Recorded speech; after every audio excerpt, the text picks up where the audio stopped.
Today we're into standard to play some control, but not that kind of control. We're playing some Mardu Burn Control. Let's see what happens. Hello everyone, it's Seth, probably better known as Saffron Olive, and it's time for another edition of Much Abrew About Nothing. And this week, we're into standard to play some control, but not that kind of control. We're playing some Mardu Burn Control, a deck that's looking to kill all of our opponent's stuff, and then eventually, in the late game, burn our opponent out of the game. So let's talk about this deck, what it's trying to do, jump into some games and see the deck in action. So first off, like any good control deck, we got a pile of removal spells. Cut down, shield, or edict to strategic betrayal, nowhere to run. The end. These cards let us deal with our opponent's creatures, in some cases planeswalkers as well.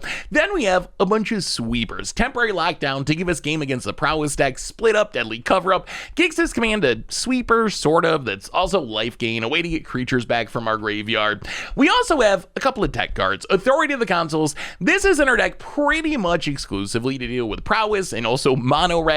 In those matchups, it's one of the most important cards. And one of the things I love about this deck is it's really prepared for prowess. We got 2 main deck temporary lockdowns, also the split up, also 3 Authority of the Consuls in the main. So hopefully prowess won't be a big deal. Actually, normally I want to dodge prowess, but this deck, I actually want to play against prowess. And then 1 duress for the control matchups. We also do have a few creatures in the deck, but they're mostly just more removal spells and utility spells. Cutsel's Flanker gives us graveyard hate, some life gain. Lorna the Third Path blows up an artifact or an enchantment. Biza life gain against aggro. So how do we actually win the game with this deck? And if there's anything resembling an actual finisher, it's Elspeth Stormslayer. We got 2 Elspeths.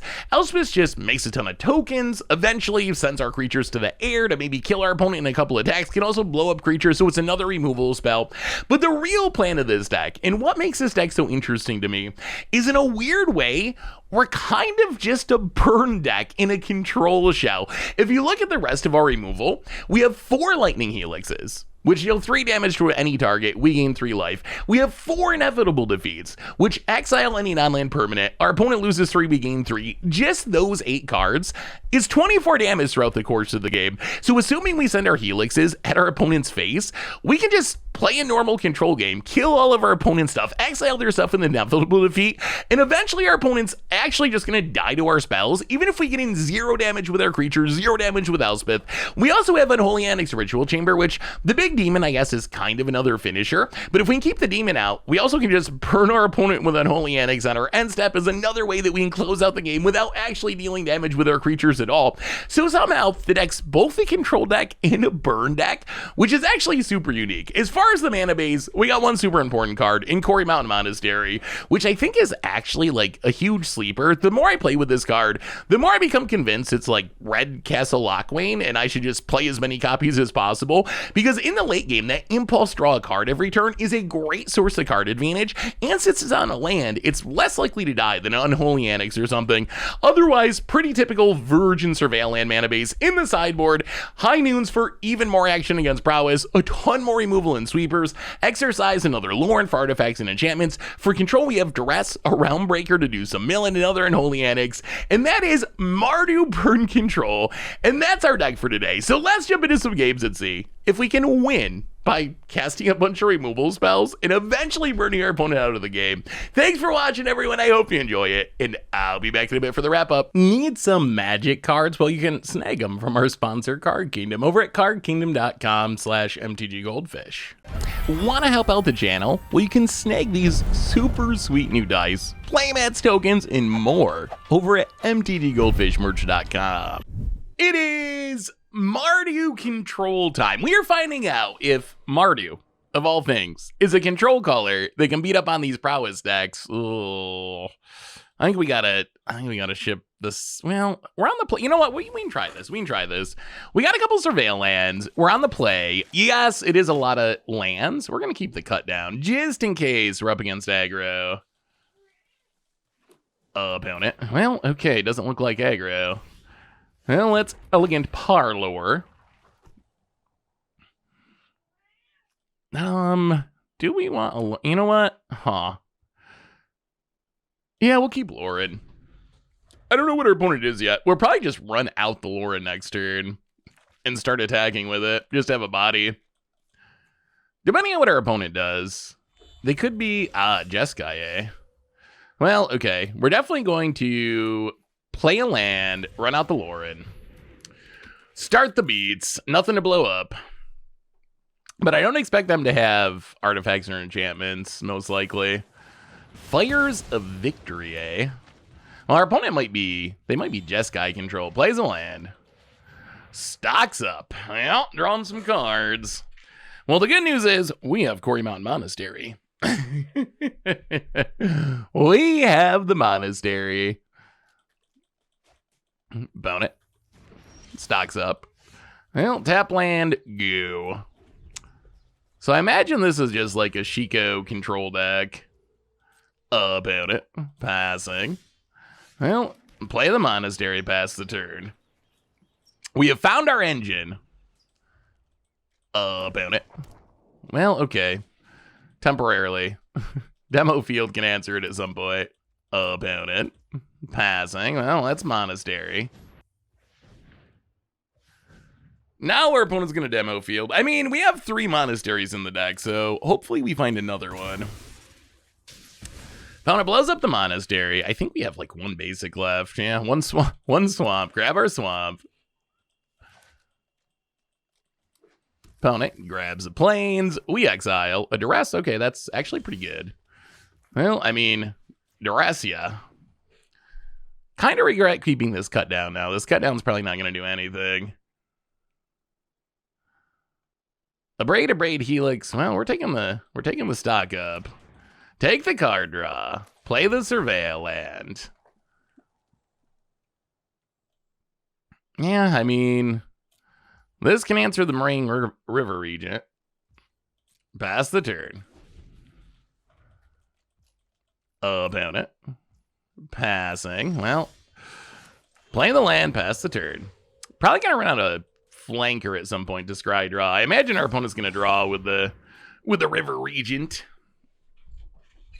Since our missing land drops, well, now we'd really like to find another Quarry Mountain Monastery would be the best. Well, Mardu control versus Jeskai control. Found it, pitches and a braid. Lightning, Helix. Wow, did they not hit a land? Oh, 1, 2, 3, 4, 5, 6. We're not going to flanker, just because if we flanker, then they abrade the flanker. If we don't flanker, then they probably discard the abrade to hand size. Or something to hand size, at least. Fires of Victory. Well, play the Parlor. Do a little surveilling. Yeah, we don't need the third flanker. We want something that draws us cards. That's what we want the most. Opponent untaps. There's the land. Well, let's play a flanker.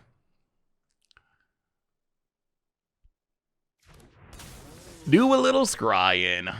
Gain a little life. So we actually want Quarry Mountain Monastery the most, I think. Even over Unholy Annex, although we take an Unholy Annex, but Unholy... Wow, well, we definitely do not want those lands.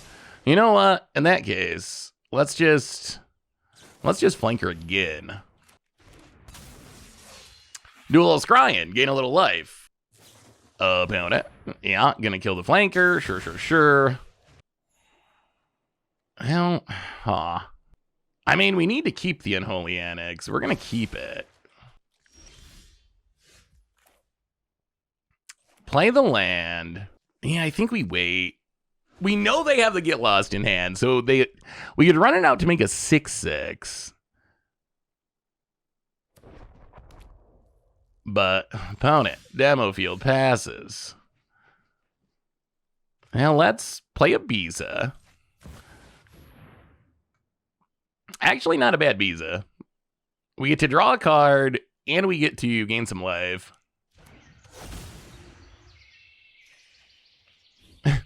Well, not the best temporary lockdown matchup.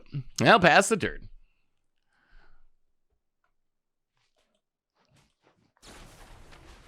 Okay, abrades the Biza. And Lightning Helix the Biza. Sure. We were hoping they'd get lost out of their hands so we could get down our unholy annex, but authority of the consoles. Yeah, our aggro stuff not looking too hot this matchup. Well, let's make a 6/6.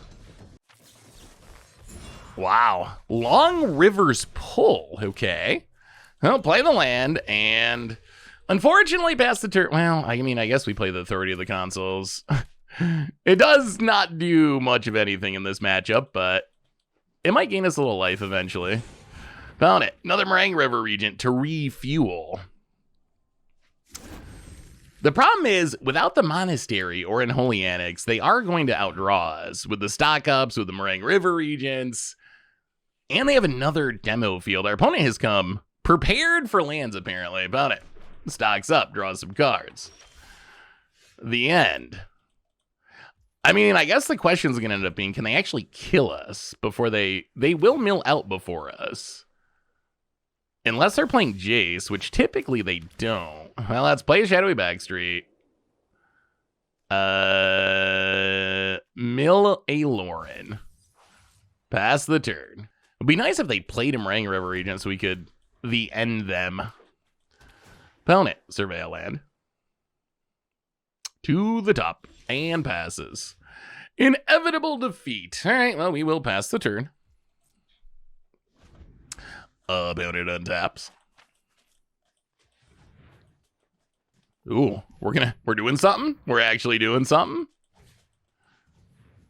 Invasion of Arcavios to tutor from their sideboard. All right, I mean, I imagine this is bad for us. Jeskai Revelation, that's also pretty bad for us. Opponent passes. Shieldred's Edict. Well, we will pass the turn. Opponent gonna untap.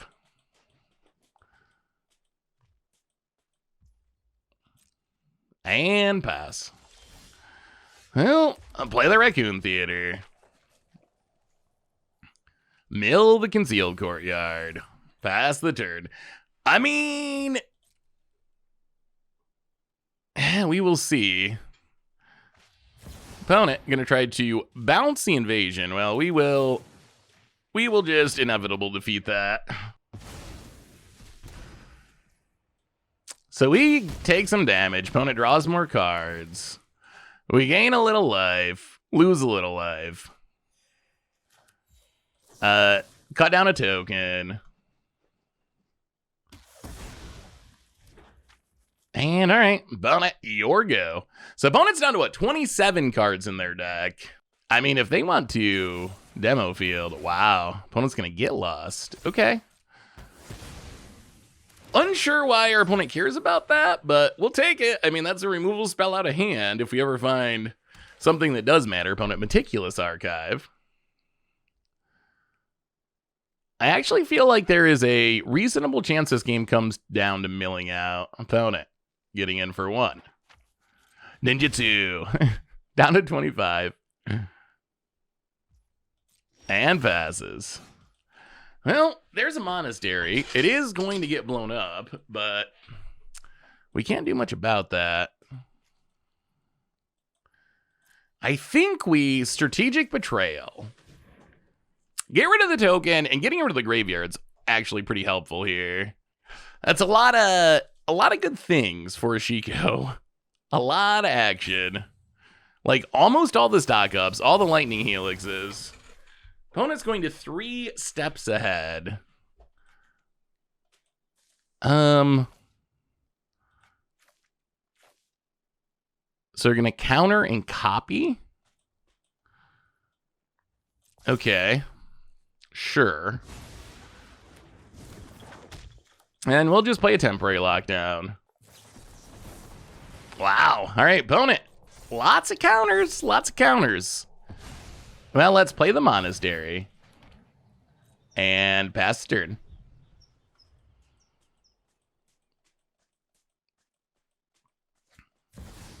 Opponent going to Shiko.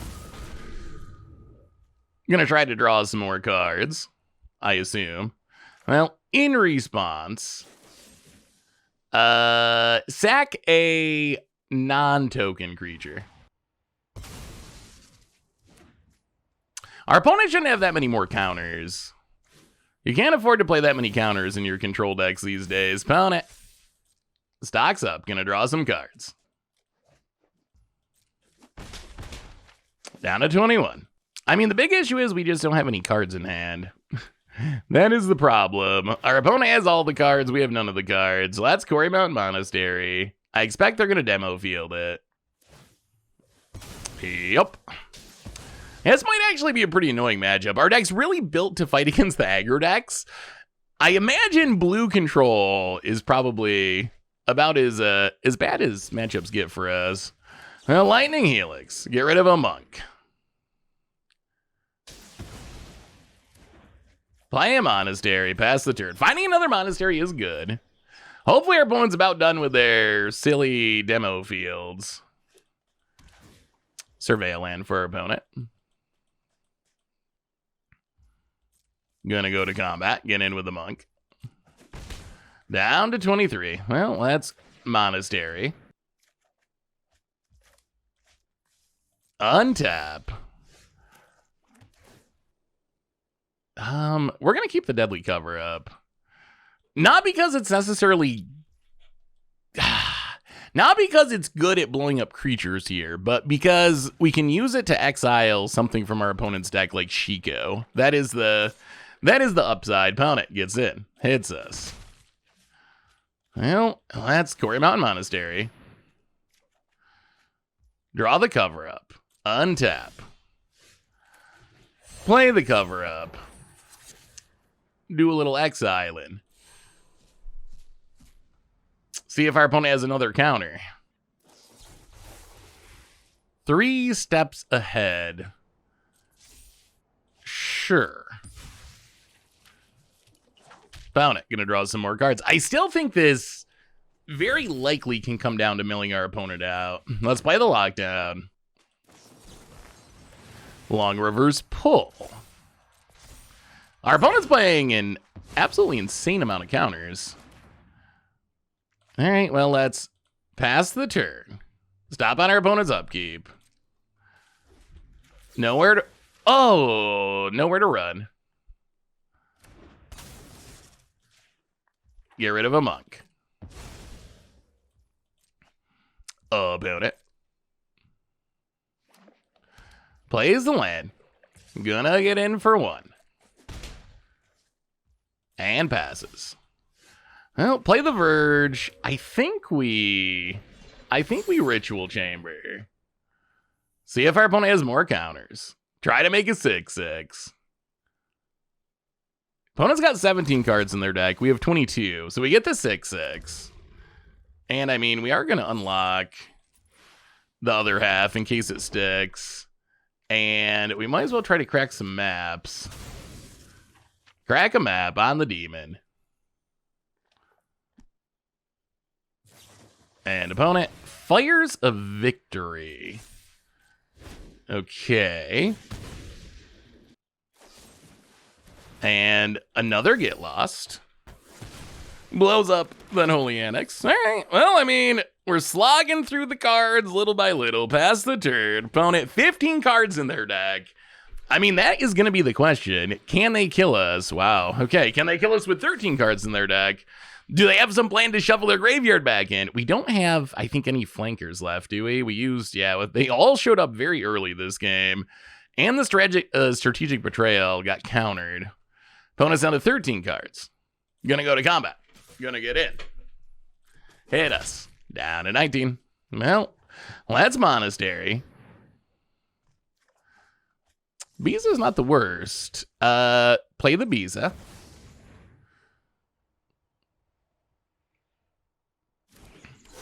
Draw a card, gain some life. Yeah, might as well play the Authority of the Consuls, not doing anything else. And, yeah, pass the turn. Can our opponent kill us before they run out of cards? We're at 23. I mean, eventually they're going to start playing their big dragons, but Fountain Port for our opponent. Get lost on the Biza. Sure. How many counters can they have left? So they've used, what, 2 Long Rivers pulls. Get lost. I mean, I feel like our opponents... I mean, I guess they've drawn basically their entire deck. They have to have a bunch of dragons left, I think. Opponent combat gets in. We have a ridiculous amount of maps that aren't doing anything.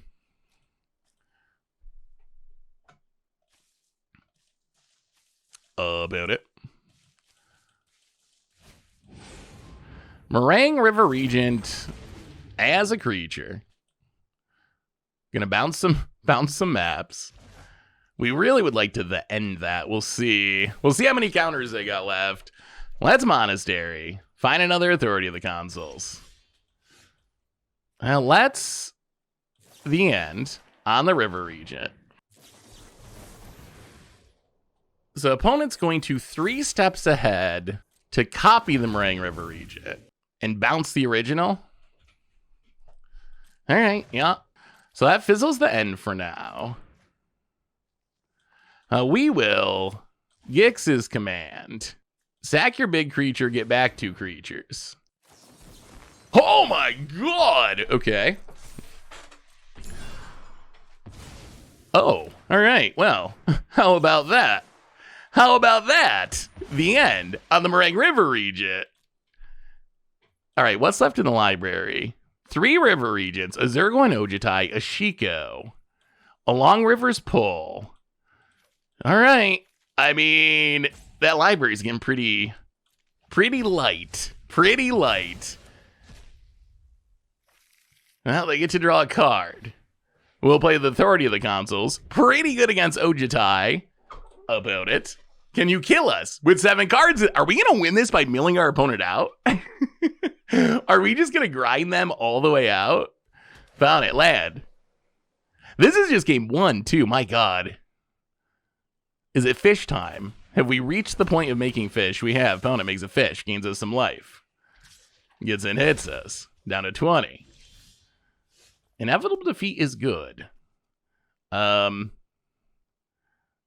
let's Helix the Prowess token. We're not even trying to kill our opponent here. Our opponent's going to die to themselves. We're just trying to live until our opponent draws 7 more cards. That is the game plan. We are now Mardu Mill. We are a Mardu Mill deck. Found it. Finds another... Those demo fields are annoying. Another demo field. Yeah, I'm going to go after the Monastery, of course. That is our last Monastery. Well, let's exile a card. What a ridiculous match. Ooh, that's an Elspeth. Okay, maybe we do kill our opponent. On second thought, maybe some killing will take place. Elspeth is pretty good. Opponent fails to find. Gets in with their fish. Fighting the good fight. We know they're out of counters now, right? They've used them all. We've just eaten every counter. Well, let's play the Elspeth. I don't think they can win. I don't think they can deal 22 to us before they mill out. I don't think they can. And opponent agrees. And, well, just how we drew it up. We somehow out-controlled the control deck. Oh, goodness. Well, bring in Unholy Annex, bring in Roundbreaker, bring in the Deadly Cover-Up to exile things from the graveyard, go down the Authority consoles, go down the Cut Down, go down the Nowhere to Run. What else can we cut? Do we want High Noon? Is High Noon good for us or bad for us?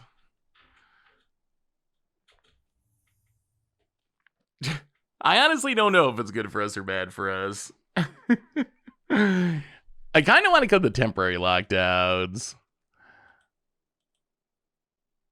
The Lorens don't do anything, right? We saw 0 artifacts or enchantments. I mean, I guess we can always sack them. You know what? I don't know if this is wise or incredibly foolish, but let's try the High Noon plan. The problem with High Noon against a control deck is we play one spell, they play one counter spell, and we can't follow up with another spell. On the other hand, it might be better than temporary lockdown, which just does not see. I guess it gets their random tokens from Jeskai Ascendancy or Jeskai Ultimatum. What is that Jeskai? The Jeskai card. Yeah, we'll keep this. Hopefully we do not draw our basics. We would really like the basics to stay in the deck so we can get them once we get temporary lockdown. Opponent. Surveil land. Does this make black? It does. Well, in that case, let's do a little dressing. Invasion of Arcavios, Season of the Burrow, 2 counters, aggro, Jitai. Well, the Invasion of Arcavios does scare me. And let's play the Backstreet. Mill the High Noon. We'd rather just hit some lands here. Opponents. Land. Yeah, Zerglin Ojutai might end up being a problem. Let's play the Surveil land. Mill the Lightning Helix. Pass the turn. Like, we have inevitable defeat, but we can't hit a hexproof creature. Opponent leaves it on top. Well, play the Monastery past the turn. I mean, I guess the good news is, if they go for the Zerglin Ojutai, they hit us, they anticipate, they draw a card, but that means they're tapped down, so then we drew a basic too, which is awkward. So then they're tapped down, which means we get to play the Elspeth, so our opponent might avoid that. Let's grab the Swamp. Okay, sure. Opponent, Island. Well, run out the flanker. Do you want to counter? Opponent says no, so we will scry gain. Mill the Split Up. Do we want the Biza? Biza's going to what? 1, 2, 3, or 5. Probably draw. Yeah, we'll keep it. We'll keep it. So go to combat. Get in with the flanker. Hit you. Play the land. Play the Biza. Biza's like just a body. It draws us a card if they don't counter, which is nice. But just a 4 or 5 is something here. All right, Long River's pull. Opponent gonna counter. Is it Zergo and Ojutai time? Opponent, tap land. Probably not till they spend their last counter. Oh, all right, opponent runs it out. Zergo and Ojutai, sure, gets in, gonna anticipate. Well, that is a window. That is a window. Our opponent drawing cards is bad for us, but that is a window for Elspeth, which is good for us. Yeah, I mean, we're gonna play the Elspeth. We're going to start making tokens. We're going to get in and hit ya. Opponent. I mean, I guess they can get the Elspeth with the Season of the Burrow, but they don't have anything else great to do with the Season. Wow, they top deck a Fires of Victory. What a draw. What a draw. All right, opponent with a huge draw. Fountain Port. Well, go to combat. Get in, hit ya. Yeah, that Fires of Victory was big for our opponent. Now we're kind of weird Mardu aggro. Opponent. Down to 9. Well, we'll play a Biza. Draw a card. See if we can hit a land here would be nice. Land? Please? Ooh, Realmbreaker is spicy. I mean, we get a treasure, which is something. All right? I mean, we are pressuring. One way to keep our opponent from just Ojutai again and again is have enough pressure that they can't afford to just pay 5 to anticipate and get in some damage. If they Season of the Burrow the Biza, we're kind of okay with that. Although, then they can make rabbits to have a blocker, which I imagine would be their plan. Wow, all right. Okay, this kind of works out. So opponent exiles both, but now we drew into a duress, so we can duress to take the Long River's pull. Oh, we might be doing it. Are we taking down Jeskai Control? Oh, they have 2 counters. Fires of Victory, Long River's pull, 3 steps ahead. Well, we're going to take the 3 steps ahead. We're going to play the land. We're going to go to combat, do some attacking. Opponent's going to block. Drop to 8. I mean, we are going to... How do we...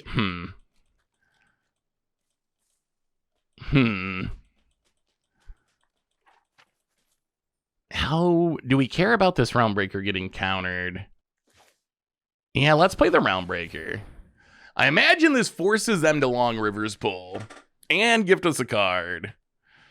Because otherwise it's going to be very bad for them. Yeah, opponent gives us a card.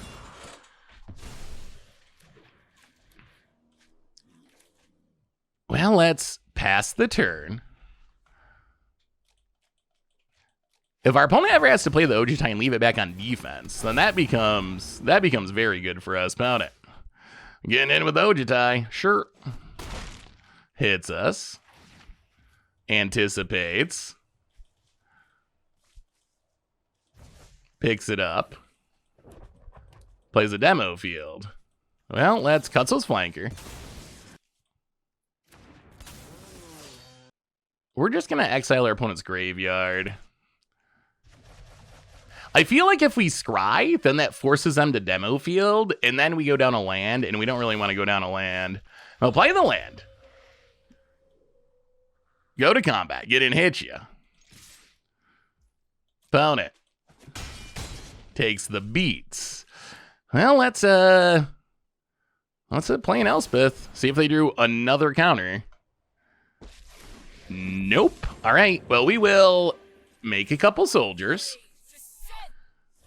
And pass turn. Opponent taps. Down to 4. Come on. Come on. Come on, deck. Hold. What a grindy match, but I think we're maybe getting there. Opponent. Zergo. And Ojutai. Going face. Okay. So I guess our opponent's hoping to draw into something. Opponent anticipates. Picks up the Ojutai.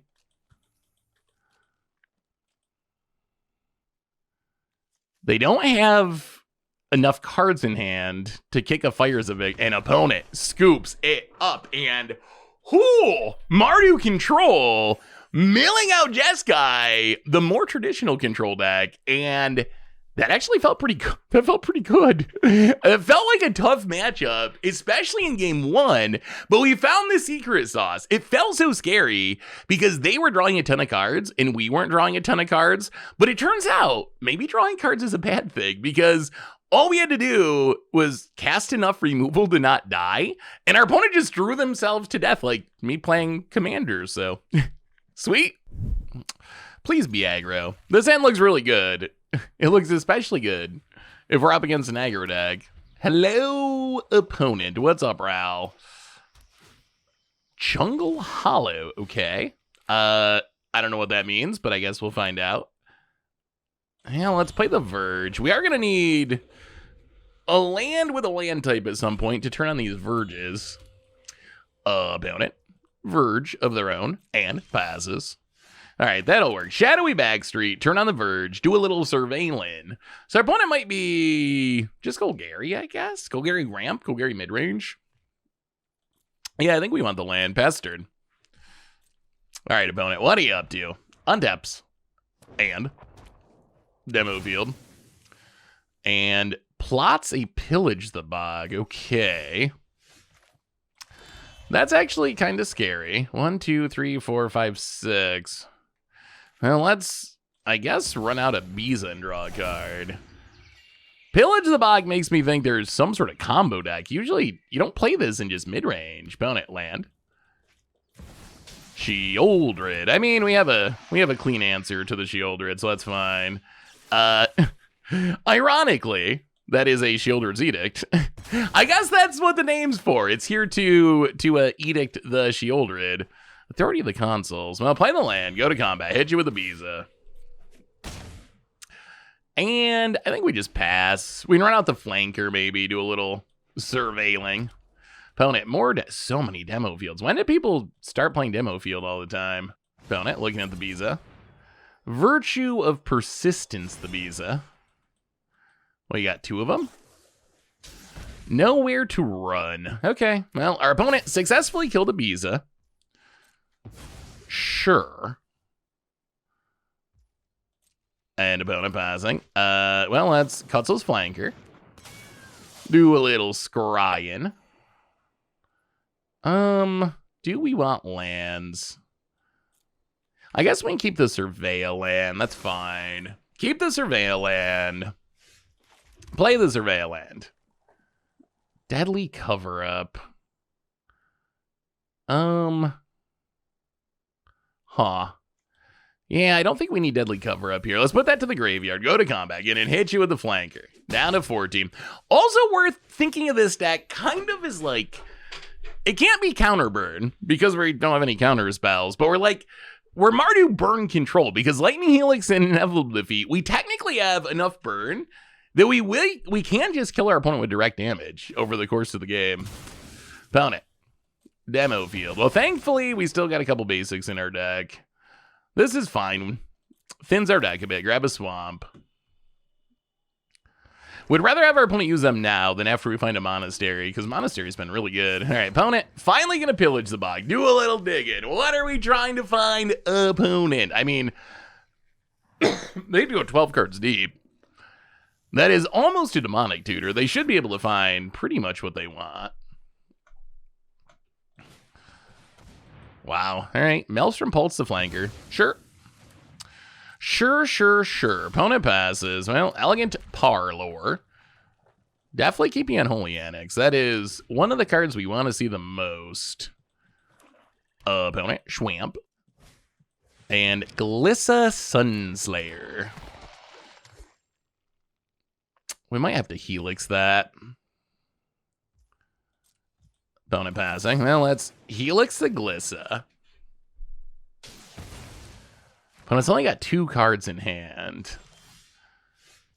So I think we just Unholy Annex make a 6/6. We're a land short from being able to open Unholy Annex too, but getting down the 6/6 pretty good. Opponent's gonna have to deal with that, and then hopefully next turn we can start drawing cards with Unholy Annex. I like that they have this Virtue, but we have multiple answers in hand, which is good. And really, we don't need... All right, opponent's going to Deadly cover up. Get rid of... Who knows? Flanker? Well, this is going to show our opponent our hand. They're going to get rid of... Oh, Deadly cover up. That's a 1-of anyway, so that's fine. They do get to see our hand in our deck. This does let our opponent know that Virtue is not going to stick currently. Man, I really want to find Quarry Mountain Monastery. That has been, like, the most impressive card in this deck. That card's so good. Why have I not been playing that card? That's the breakout card for me. Do you have another answer? No. Well, let's... Unholy Annex. 1, 2, 3, 4, 5, 6, 7. Yeah, let's just pass. Start drawing. We could have run out the Biza. We'll just leave up the Inevitable Betrayal, though. Oof, Kutzel's Flanker, not bad. Not a bad one. Opponent, untap. Something we can do at instant speed. This deck does kind of play... Well, opponent's going to do some dig. Does kind of play like a control deck. Even though it's Mardu, you don't think of Mardu as a control color. At least I don't. Not typically. No stock-ups, no problem so far. Opponent, Glissa Sunslayer. A little bit tapped. Do we get to keep our Unholy Annex? That's sweet. Well, let's play the flanker. Do a little scrying. We will keep the end. Put the land to the bottom, keep the end. Go to combat, get in. Hit you with the flanker down to 11. Oh, all right, just kidding. Opponent has nowhere to run. Sure. Well, there goes the flanker. We will just put an end to these Glissas. Get a peek at our opponent's last card. It's a Maelstrom Pulse. Wow, they got a lot of Glissas. All right, what are they doing? Land and War Pillage the Bog. Dead Knight. Bunch of removals. Liliana's worth knowing about. Shieldrids. Another Deadly cover-up. All right, well, let's get rid of the Glissas. And we'll just pass the turn. So we know our opponent can Maelstrom Pulse to get rid of the Unholy Annex. We don't want to play the second one now until they Maelstrom Pulse the first one. But I imagine they got to do it this turn. Yeah, there's a Maelstrom Pulse. Sure. Opponent Ooh, there's a Monastery too. I'll play the Monastery. Let's Ritual Chamber. Make a demon. Unholy Annex, finding more Unholy Annexes. And crack open Unholy Annex and go ahead. Draw a card. Drain you. Ooh, double Inevitable Betrayal. Okay, we're actually close to just killing our opponent. Even without opponent GG's. And that was a dominating performance. That was not even close. Not even a little bit close. Okay, that felt really good. Maybe Mardu controls a thing. Maybe it's a thing.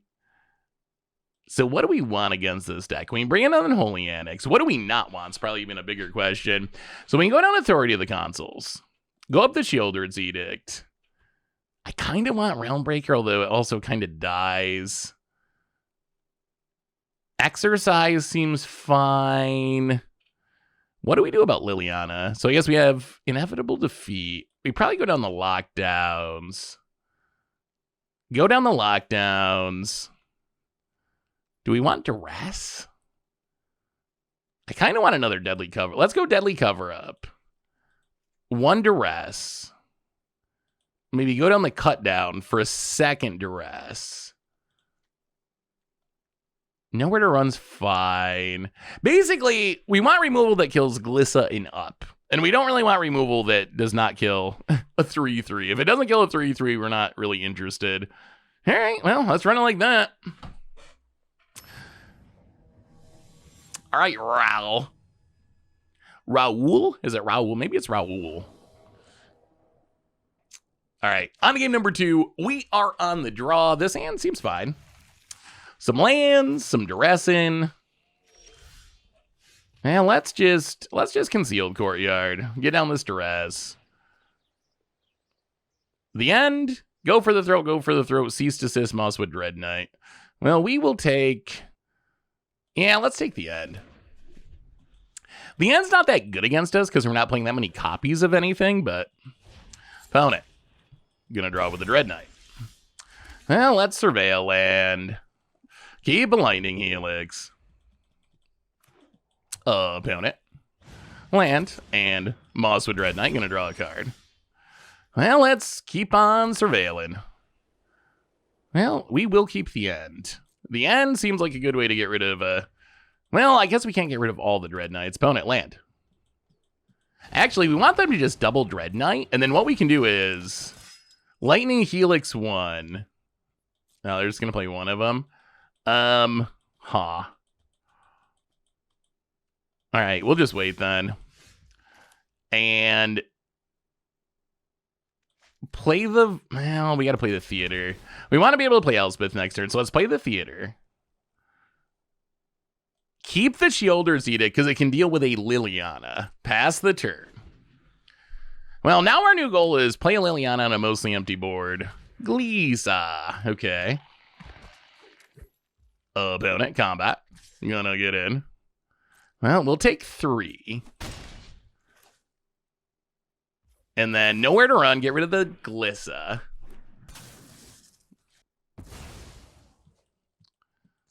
Untap. Play the land. So if we play Elspeth, I think we can play Elspeth. Like, they have the Restless Cottage. They can go for the throat one of the tokens. Fire up the cottage, but then we block the cottage and it lives. We just want to make sure it lives the next turn. Then we get to untap with all of our removal, and we should be able to defend Elspeth pretty well.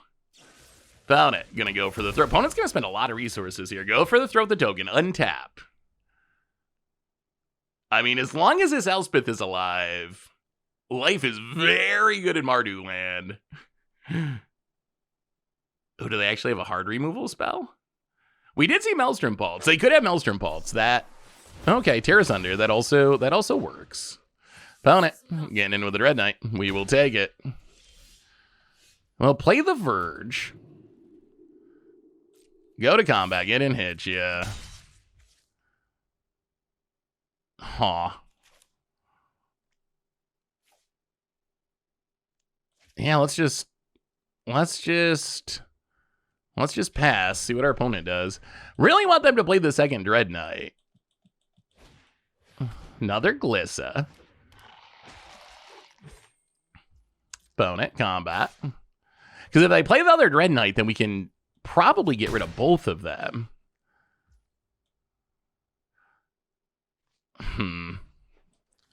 Well, let's kill the Glissa. Gain a little life with the Lightning Helix. Untap. Verge, eh? Well, go to combat. Get in with the token. Hit ya. Play the land, pass the turn. Could use a source of card advantage. Really wanted that Elspeth to live. All right, opponent. Mosswood Dread Knight. Gonna draw a card. And a Llanowar Elves. Our opponents manage these Mosswood Dread Knights pretty effectively, I will say. Gets in, hits us. Down to 11. Opponent passes. Well, all right, more lands. We've run a lot of lands this game. All right, inevitable defeat is good. We will keep inevitable defeat. Go to combat. Get in, hit ya. Opponent. Wow, gonna trade off the elf. Sure. Well, pass the turn. Opponent, land. Pillage the bog to do a little digging. Well, what did you find, opponent? Sheoldred. Now, let's just... Yeah, let's just end the Sheoldred. Get rid of the extra one. Get a look at the sideboard plan. 2 Deadly Cover-Ups. Still got the Lilianas. 3 Maelstrom Pulse. 3 Terra Sunders. So our opponent has a lot more ways of dealing with artifacts and enchantments. Alright, well, Sheoldred's down. Opponent gets in, hits us. Down to 8 for now.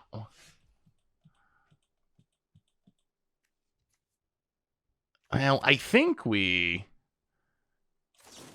defeat the Dread Knight. Play the Biza. Gain some life, draw a card. All right, another defeat. I mean, our opponent is down to 12. We got the defeats. We got the helixes. Opponent, Mosswood Dread Knight. Opponent, Mosswood Dread Knight. Well, there's a helix. All right, gonna kill the Biza. Well, let's... defeat the Dread Knight. Untap. Opponent, demo field. You're gonna fire up the cottage. Well, I think we're gonna spend our hand to deal with this, because we can kill the Dread Knight. Edict the cottage.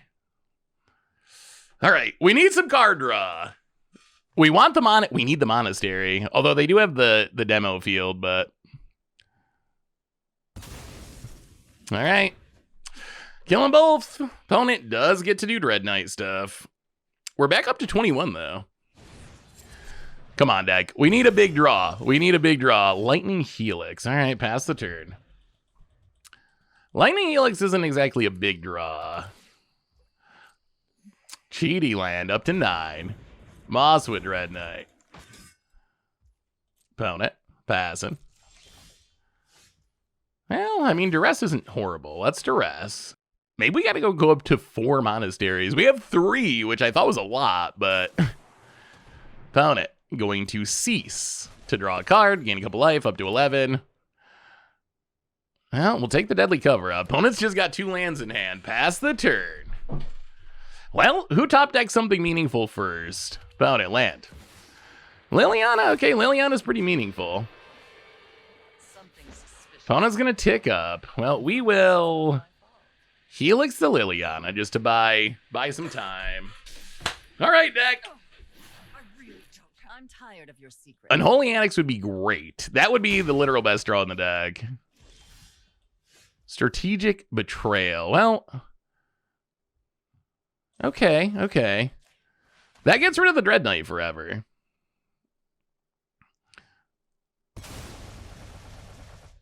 Pass the turn. Well, top deck wars. You don't see top deck wars that much anymore, but we are in a top deck war. Liliana's pretty good at making top deck wars, I guess. Opponent passes. Split up, okay. Not the card we really want against this Liliana, although our opponent didn't want to discard their card they drew last turn. Opponent, gonna take it up. Yes, Liliana is an issue. They pitch the end. We lose the split up. All right, well, let's pass the turn. Inevitable defeat is a good draw. We can wait till our opponent takes up Liliana and then kill it. Okay, opponent's going to play a Cease to gain a couple life. We really need the card draw, though. That's what we're really missing. Taking up Lily. Well, okay. Get rid of the Lily. Burn you back down to 10. Our deck's actually really good at gaining life. We were like kind of at 8 or something, and now we're at 24. We all have things we'd rather. Come on. There it is. There it is. There it is. Ritual. That's what we were looking for. There's a ritual chamber. Make the demon. Unlock the annex.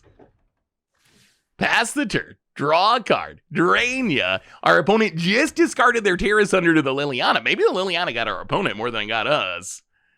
Opponent's at 8. Land. You need something. You need something. Virtue to gain a little bit of life. Plays the Virtue. Okay. Wait, does this win us the game? 2+1/+1 counters. I think it does. 2+1/+1 counters. Get back 2 creatures. This is Xaxes, isn't it? This is not why we're playing Gix's command, but we'll take it. Hit ya. Down to 2. Drain ya. And Mardu Control still getting it done. I actually really, man, I have so much fun playing control decks. I feel bad saying that, but whenever I play a control deck, I just have a blast. And this is kind of a sweet control deck. Mardu Control is a super cool idea, and just defeating and helixing and burning, eventually you win. Like, that's the cool thing about this deck. We just win by killing all your stuff. Like, we don't really even, I guess Elspeth is a finisher, but we're not like a finisher heavy deck. We're just kind of like a removal spell deck, and our removal spells also happen to make you die eventually. And our card draw spells, like an Holy Annex. So, yeah. Mardu Control. Did we break it? I mean, we're going to keep this. We need a black source, but we are a 3-color. Yeah, okay, there's a black source. Land, go. Golgari. Our friend Golgari again. Opponent, land. I feel like Golgari might be a good matchup. Intimidation tactics. So you can take a creature or an artifact. So flanker or Lauren. That's fine. I mean, I guess that's... So our opponent, I presume, is trying to protect... They're probably trying to protect a Unholy Annex, would be my guess, by taking that. Opponent, land. And, oh, okay, Warren up the Beanstalk. Oh. All right, so this is something different. It is not Golgari midrange, that's for sure. Well, play the land, pass the turn. Maybe we should just lock down the Beanstalk. I kind of want a Cutzel's Flanker, though. Oh, okay. Mosswood Red Knight. So maybe our opponent's Golgari midrange that's playing Beans for some reason. Well, let's play the Flanker. Do a little scrying and drawing. Bees is going to go Graveyard, I think. We kind of just want to hit our lands in a monastery to draw some cards. We'll play the land. A little bit awkward, but we are going to temporary lockdown. Get rid of the Dread Knight, get rid of the Beanstalk. The awkward part is Golgari is going to have answers, most likely. But get in, hit you. Opponent down to 16. Opponent. Fountain Port. And going to cut down the flanker, sure. And another Dread Knight to draw a card. And Dread Knight. Well, let's see what we find. A Duress. Duress is actually kind of awkward. Yeah,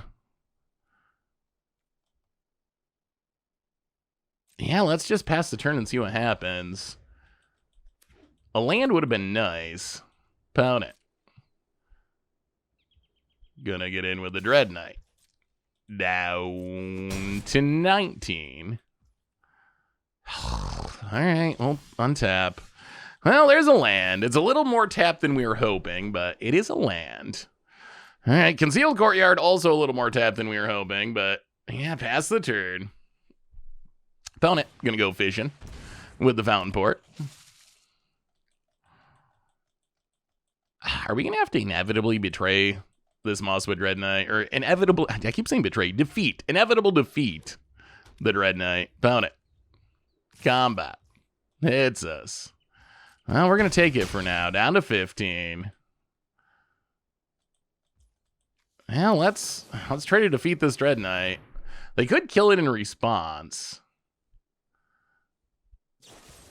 All right, opponent's going to cut it down. Well, let's play a sub-game of Do You Have an Answer for an Elspeth? We're going to jam an Elspeth. Unfortunately, our lands are a little too tapped to duress first, but I kind of feel like if they had a Maelstrom Pulse type effect, they would have hit this temporary lockdown. So play the Elspeth, pass the turn, make some dorks. Opponent. Fountain Ports. Down to 13. Opponent is losing a lot of life. Our burn's going to come through eventually. Opponent. Another Beanstalk. Draws a card. And Mosswood Dread Knight. Draws a card down to 12. Plays a land. Plays the Dread Knight. Gets in at the Elspeth. Yeah, let's just kill the fish. We can make tokens quicker than our opponent can. Well, okay. Let's duress you. Actually, yeah, let's duress you. Deadly Cover-Up. Analyze the Pollen. Gix's Command. Scavenger Regent. Nothing in the graveyard. Well, I think we take the Deadly Cover-Up. Take the Deadly Cover-Up. Temporary Lockdown Part 2. Get the Beanstalk and the Dread Knight. Elspeth makes some tokens. Pass the turn. Opponent land. So I would say our opponent's probably Golgari control then. That would be my guess. So they can collect evidence to get a creature. What creature they're gonna get? I am not sure. Shieldred? I mean, maybe they have like some ridiculous mom. If they have some like 7-drop, that would be bad. Elspeth can kill stuff, but like Vaultborn Tyrant, Velgavoth, opponent's gonna get a Tranquil Frillback. All right, just gonna go value, get back their lockdown, or blow up a lockdown, get back their Beanstalk. Yep. So there's a Frillback. How many modes are we going? 1 mode, 2 modes, 3 modes. Well, let's know where to run. Get rid of the Frillback. Opponent gets back a Beans, gets back a Dread Knight, draws a card. Nukes our graveyard. We could use some card draw. Split up. Well, Elspeth. Yeah, let's just pump the tokens and do some attacking. Hit you down to 10 past the turn. Opponent land. Gets into the Elspeth. Gix's Command getting back the Tranquil Frillback to blow up the other temporary lockdown might actually be an issue for us. That is a problem with temporary lockdown in these matchups, right? They're like very important against aggro, but in other matchups, they can actually kind of be a downside because our opponent can get their stuff back. All right, opponent's going to sweep with the Scavenger Regent, draw a card. Off the Beanstalk, kill the Dread Knight, which they can recast. And Dread Knight. Ooh, that's an Unholy Annex. Huh.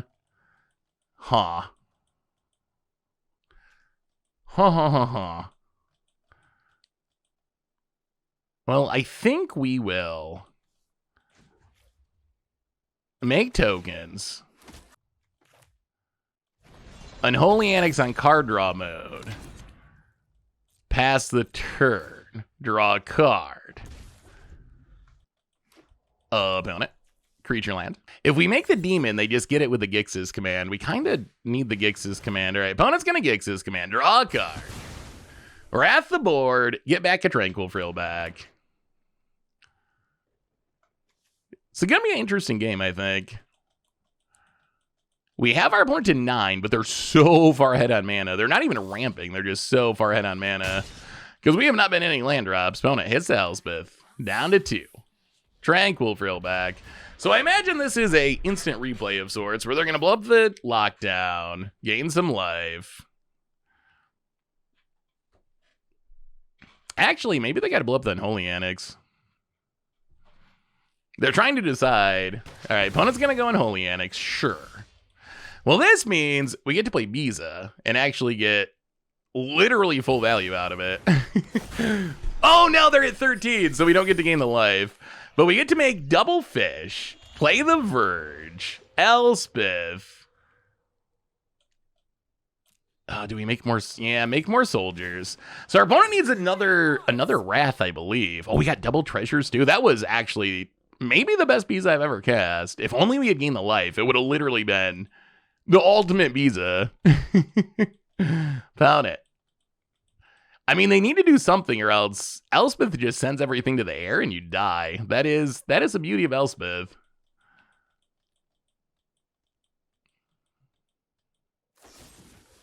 All right, they're going to go for the Throat the Biza. Yep. Block. Block. Block. Set some stops. Because we want to flash in this flanker, I think, during combat to get rid of the Dread Knight. So we will flash in the flanker. Nuke your graveyard, get rid of the Dread Knight. Alright, put an end to those shenanigans. Opponent. Overlord of the Hauntwoods. Gonna draw a card. Impending mode. And opponent. Gonna pass an unimpend. Alright. Well, we draw a Verge. 4, 5, 6, 7, 8, 9, 10. I mean, technically we have lethal if our opponent has nothing. I don't know if I want to risk it, though. Yeah, I mean, we're gonna do it. 0 Elspeth, counters on the dorks. Go to combat, do some attacking. Opponent going to kill the flanker. All right. And, kill a fish. Okay. So, opponent had lots of removal. Now we are at real risk of losing our Elspeth, which is not ideal. Play the Verge, pass the turn. Yeah, if they fire up the creature land. Opponent. Combat. Attacks. Well, we will Helix the Frill back. Getting to keep the Elspeth is kind of huge. It would have been nice to go damage face, but keeping the Elspeth is pretty big. Oh, they found the Maelstrom Pulse. Okay. Well, that makes things a lot worse. Another oh boy, Overlord of the Hauntwoods. As a creature. And a land. Yeah, all those beanstalks add up. Authority of the Consuls. Not exactly the time for that. Yeah, this bean stack might be getting us. The problem is we haven't found a monastery. Monastery is the card, and we just have not been able to find it. Yeah, I mean, we just got to pass. The split up's not doing much. Wow, opponent just, oh my god. All right, well, we will continue to play not very good Authority of the Consuls and pass the turn. It's so funny, our deck is so focused on beating prowess, and we have not played prowess at all. We've just played mid-range and control, which leaves us with a lot of dead cards in game one, because we're drawing all these Authority of the Consuls and temporary lockdowns. Oh, oh, that is a problem. Oh god. Oh, this is the worst possible matchup. We are never beating We were never beating outrageous robbery. Not a million billion years. Oh, we're so dead. Well, apparently our Mardu control deck has met its match in the ramp into outrageous robbery deck. Yeah. I think you might have got this one, opponent. Gix's command, rest their board. Yeah, you got it, opponent. You got it. Good enough. Huh. Well. We do not have an answer for that. I mean, we bring in duress, I guess. Annex, the Realm Breaker seems fine. But how do we... Huh. So Authority of the Console is bad. Temporary Lockdown's gotta go. Too risky. The Cut Down can probably go as well. Get rid of the aggro stuff. And I guess we just try it like that? I mean, the exercise would be fine. Can we find something worth cutting? How do we deal with outrageous robbery, though? That's the downside of not being blue, right? Is like, we just don't have a way to answer a big spell like that. We can try to get it preemptively with a duress, although how likely that is in practice, that remains to be seen. Yeah. All right. More on it like that. Yeah, that outrageous robbery, that's got me scared. That card's got me scared. It's a card that's... I feel like our deck is like, if you could design the perfect matchup for outrageous robbery, it would be our deck. Because outrageous robbery, way too slow if you're playing the aggro decks. Like, just hilariously too slow. So if you're playing against aggro, it's not good. And then if you're playing against a blue deck, it's really bad because it just gets spell pierced or whatever, negated. Our deck, though, it's not fast and it's not blue, which kind of means we were just set up to be robbed, I guess. Outrageously robbed. Well, land go. Gonna need a surveillant at some point or something to turn on our verges. Verge heavy hand. Getting to rest. Well, that's a bummer. I really kind of wanted that Realm Breaker. Seems sweet. Opponent takes a Realm Breaker, of course. Well, play a Concealed Courtyard. Pass the turn. Why have we not drawn any monasteries? I also am curious where all the monasteries are. Opponent. Up the beanstalk. Lately, I've heard people saying, oh, well, when the topic of bannings come up, I hear people saying, well, people wanted Up the Beanstalk banned. It's not a problem now. Yeah, that means we should never ban anything, right? I think those people are so silly. I 100% think Standard would be better if Up the Beanstalk was banned. Honestly, like, I feel like there's so much... Is it, like, recency bias, maybe? Like, the fact that Up the Beanstalk is not that huge of a part of the meta now doesn't mean that it's not a good card. And it also does not mean that it won't be problematic again. So I think it's funny when people use things like that as a justification when it comes to bannings. Opponent.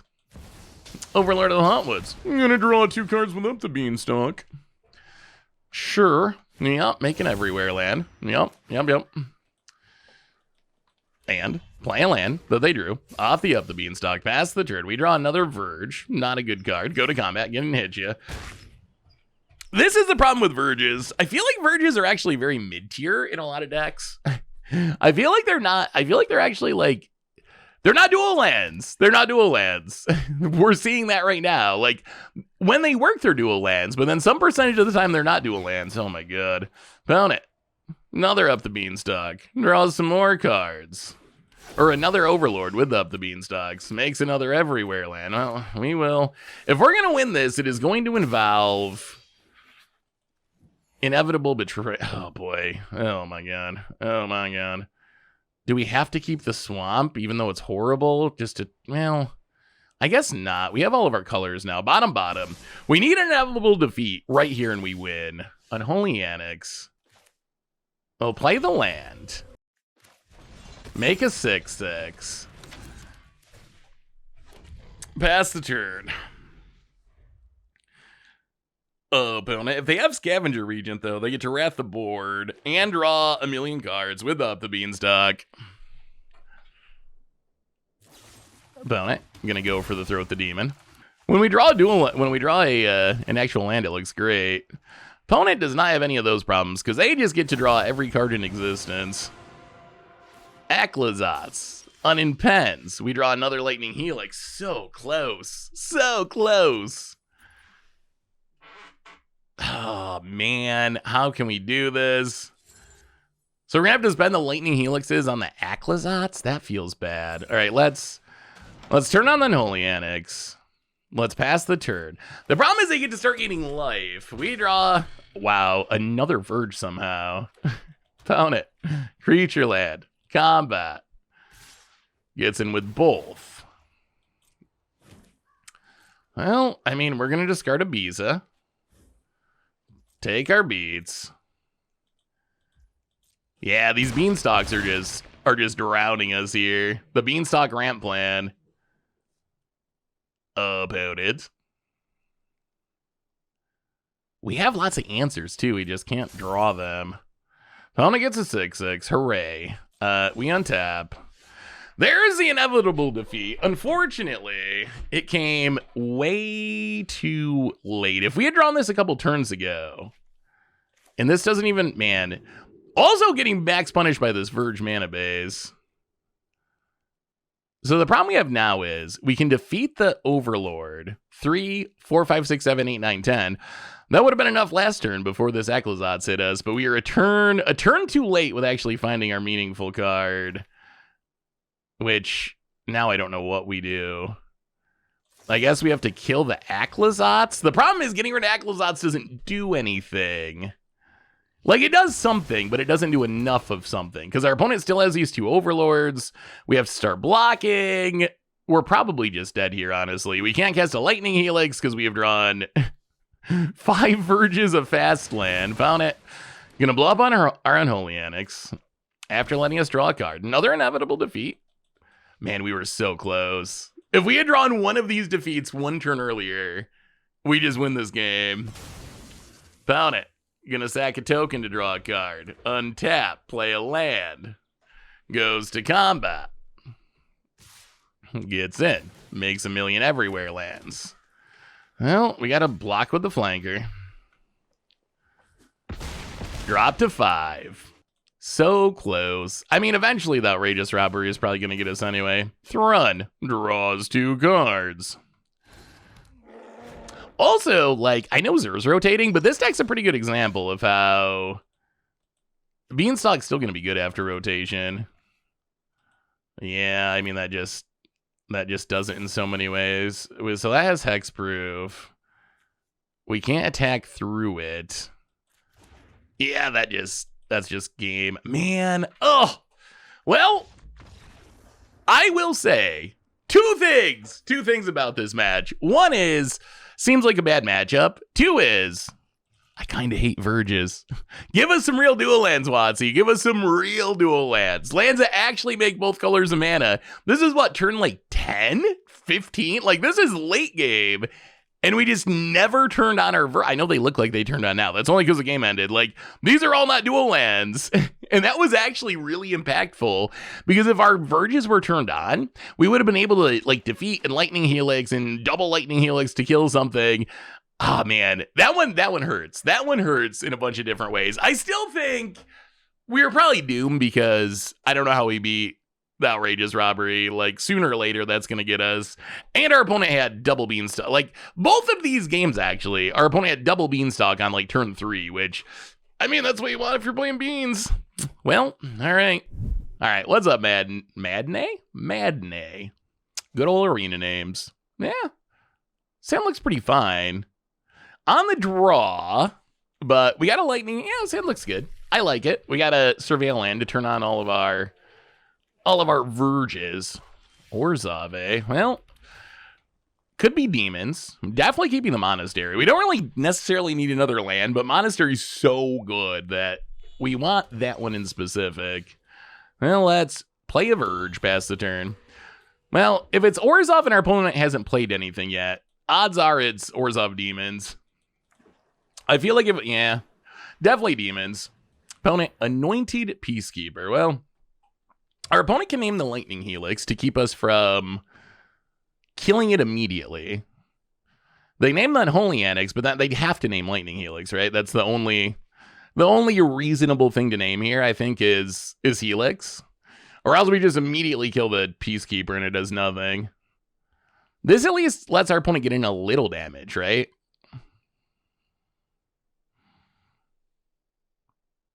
Our hand is kind of stock though. Wow, okay. I mean, sure. That's fine. They name defeat, we kill the Peacekeeper. Well, let's play the land and get down the Annex, get the card draw going. Ooh, Biza. Okay. I don't mind a Biza. We got a clean answer to our opponent playing an Unholy Annex, or anything else for that matter. Actually, Lauren's an even better answer to the Annex. Opponents, Cruel Claw Heist. I do wonder if our deck should play Cruel Claw Heist. I feel like it definitely could. Wow. All right, gonna take the Lauren to try to deal with the Annex. Well, we will play a Elegant Parlor. Now I think we'll mill the Monastery. We don't really need 2 monasteries. Pass the turn. I mean, I imagine our opponent spending their next turn blowing up the Unholy Annex, because if they don't, then we make the 6/6. So I think they're kind of just priced into playing this Lauren. Good news for us is we got the Monastery, so we got a backup engine coming. Opponent Fountain Port. And there's the Lauren. Stolen by the Cruel Claws Heist. Sure. Unholy Annex down for now. I mean, we're going to run out the flanker and do a little scrying. So scry 2, gain 2, keep the Helix, put the land to the bottom. All right, opponent's going to kill the flanker. Sure. Well, let's play the Monastery, pass the turn. We can do everything we need to do at instant speed. Opponent, Schwamp. And I'm going to get in with the Lauren. Yeah, I mean, we're not going to bother to kill the Lauren right now. We kind of want our opponent to play another creature for Biza purposes. Okay, Preacher of the Schism. That works. Do we... Yeah, let's Monastery. Let's Monastery. See what we hit. Nowhere to run. That's actually pretty good. So we can play the land. 1, 2, 3, 4, 5, 6. Actually, don't play the land. Let's just play the Biza. Gain some life, make some creatures, make a treasure. So we get... Well, we don't get to draw. But we get most of the modes. And this puts us high enough on life that our opponent doesn't get to draw cards with the Preacher, which is nice. Play the land and use it or lose it, nowhere to run. There are better targets than Lauren, but killing a Lauren's better than letting the nowhere run go to exile and stay there forever. Are we drawing, opponent? I imagine so, since our opponent's kind of behind on cards. All right, we find a land. Opponent loses a Lauren. Opponent, land. And Quasari Revenant. If they attack with a Preacher, we are going to block. Opponent gets in. Yeah, I mean, we will block with the Biza. We got another Biza in hand anyway, and it's legendary. So get rid of the Preacher. Opponent passes. So let's Lightning Helix a Revenant.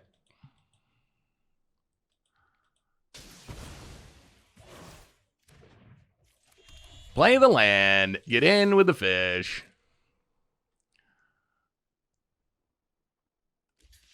Opponent gonna trade off. Yep. I mean, I'm telling you, Quarry Mountain Monastery is the card that's going to win us this game.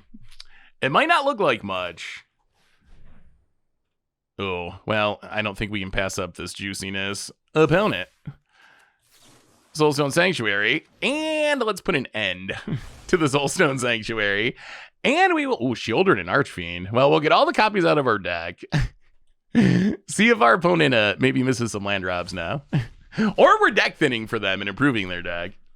Yorgo. The end is so sweet. It's expensive against aggro, but man, it is sweet when you get someone with it. Oh. I wish there was a way we could turn one of our opponent's lands into, like, a basic into a creature and then get it. That would be the best. Well, let's make you sack your Shieldred. Ooh, oh, that's a card. That is a card. That's an Elspeth. Play the Elspeth. Make some tokens. Get in with the fish. And things are looking pretty good. Things are looking pretty good. This deck might actually be legit about it. I mean, they know we have 2 removal spells in hand, so running out, like, I mean, you got to do it, right? What else are you going to do? But you know it's just going to die. Oh, another one. Well, let's defeat the Archfiend. And then I think we actually might just... I think we actually just start zeroing Elspeth to get in more damage. See if we can actually just close out this game. Like, we hit our opponent to 10? All right, they're going to cut down a fish. Sure. So we hit our opponent to 12. We got the defeat in hand for 3. Don't quite have lethal next turn thanks to the cut down, but not that far off about it. Ritual Chamber. Sure. Makes a demon. Well, we will, let's see, Elspeth.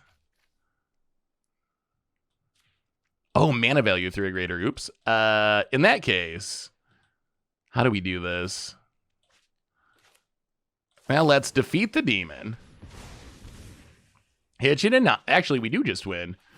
Hit you to 9. Tokens. Hit you to 3. Lightning Helix. Mardu Burn.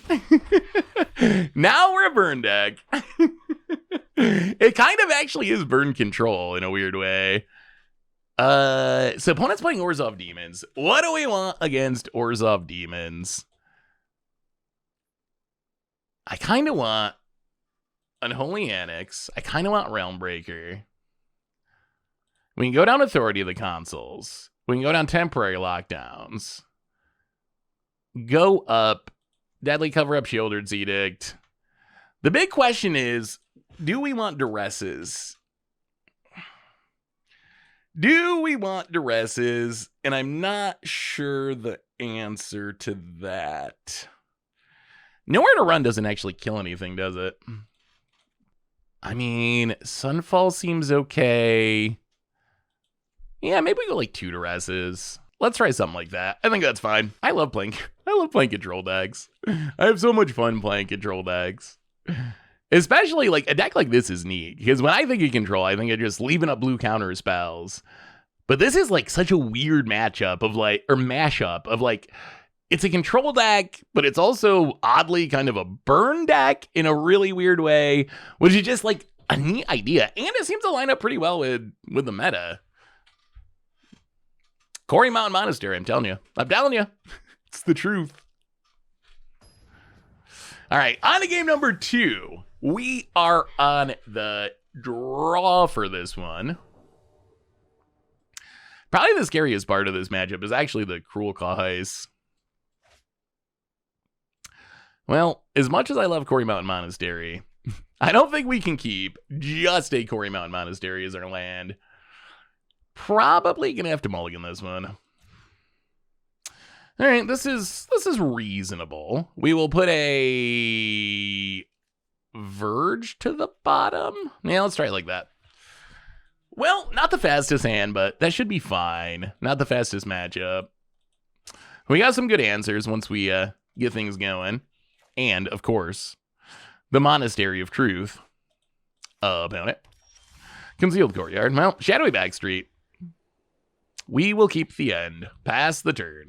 This is the end. My one and only friend, the end. Caustic Bronco. Ooh, that's actually an annoyance, because we cannot deal with that yet. Ooh, that's going to draw a couple cards.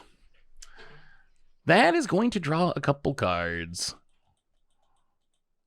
We're actually kind of hoping they play an Annex so we can run out this Lauren as a blocker and feel like we got some value out of it. Opponent, Lord Skitter Sewer King. Gonna let him crew the Bronco. Well, And make a rat. We might have to just run out this Lauren.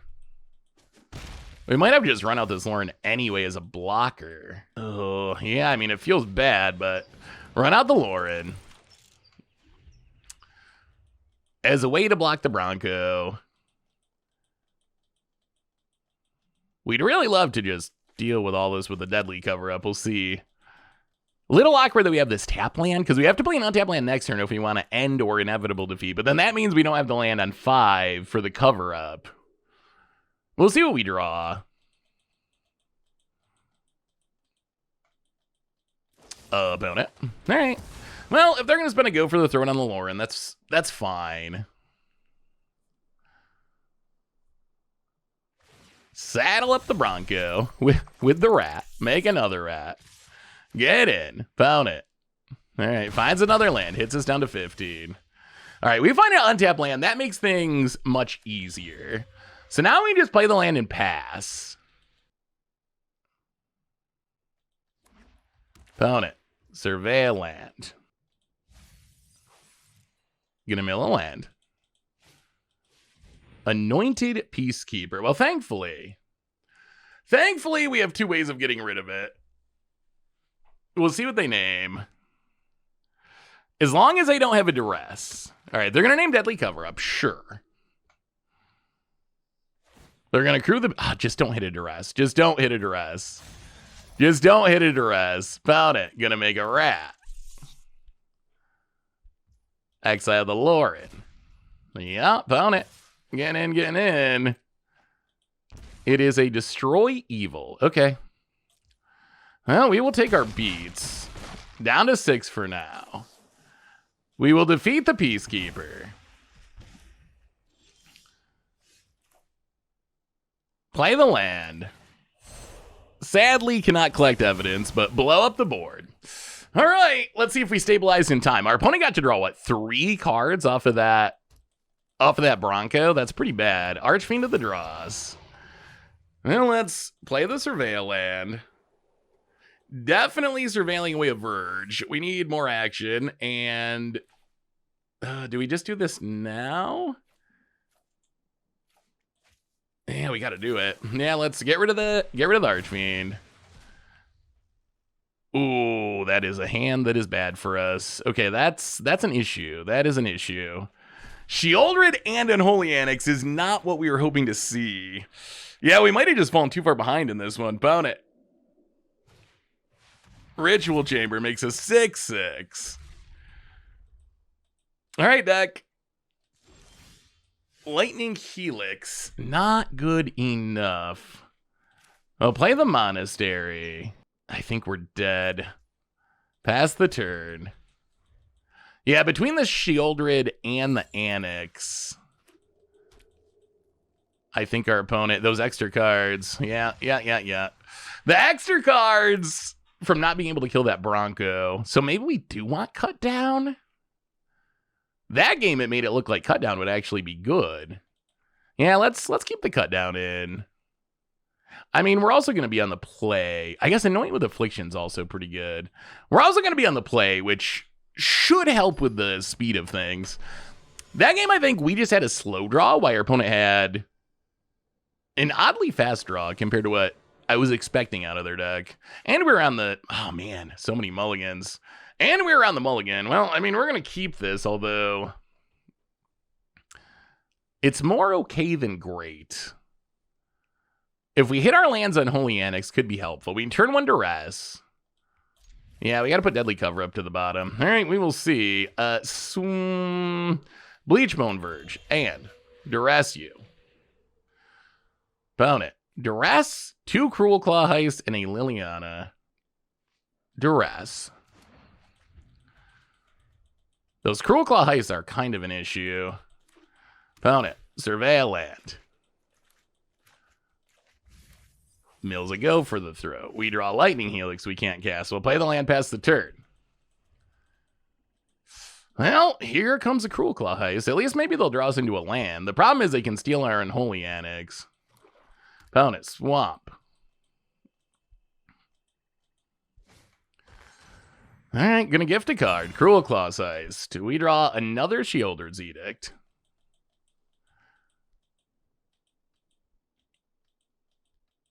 Not a land, which is also an issue. Alright, opponent, passing. Well, we find a land. It's a little bit tapped, but it's a monastery. Pass the turn.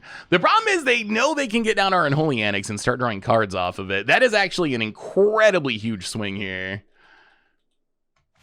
Yeah, there it is. There it is. Well, now we need to draw an answer to the Annex, because our opponent's drawing cards. We're not drawing cards. We draw a Shadowy Backstreet.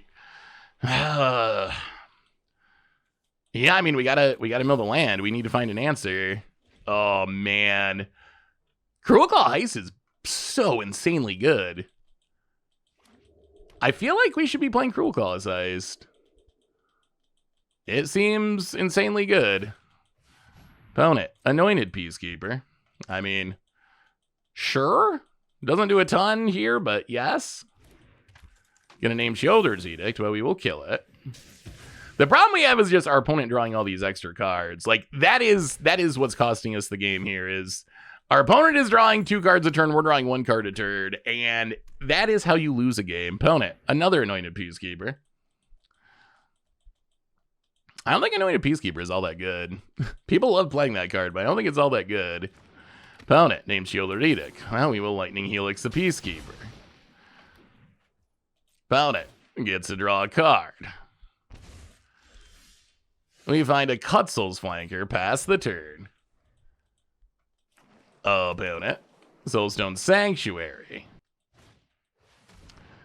Cruel Claw Heist, non-gift mode. Well, we will run out the Flanker. Do a little scrying. Well, 1 to the bottom, 1 to the top. We also need, we're in such a tough position here because we need to keep hitting our land drops or we're falling too far behind. But we also need an answer to the Unholy Annex, and we don't have any cards to do both of those things. Opponent draws another card with our Unholy Annex, just so it's clear. Get rid of the Preacher of the Schism and the Graveyard. Play the Surveil Land.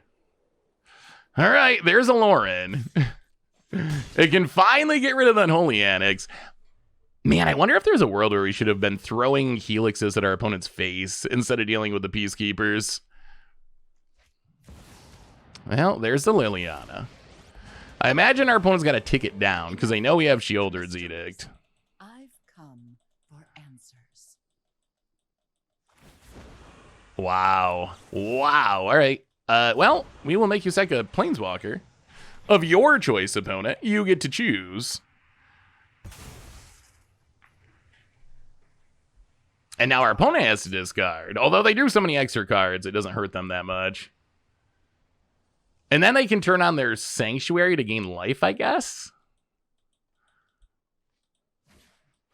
Archfiend of the Dross. Okay, that also gains life.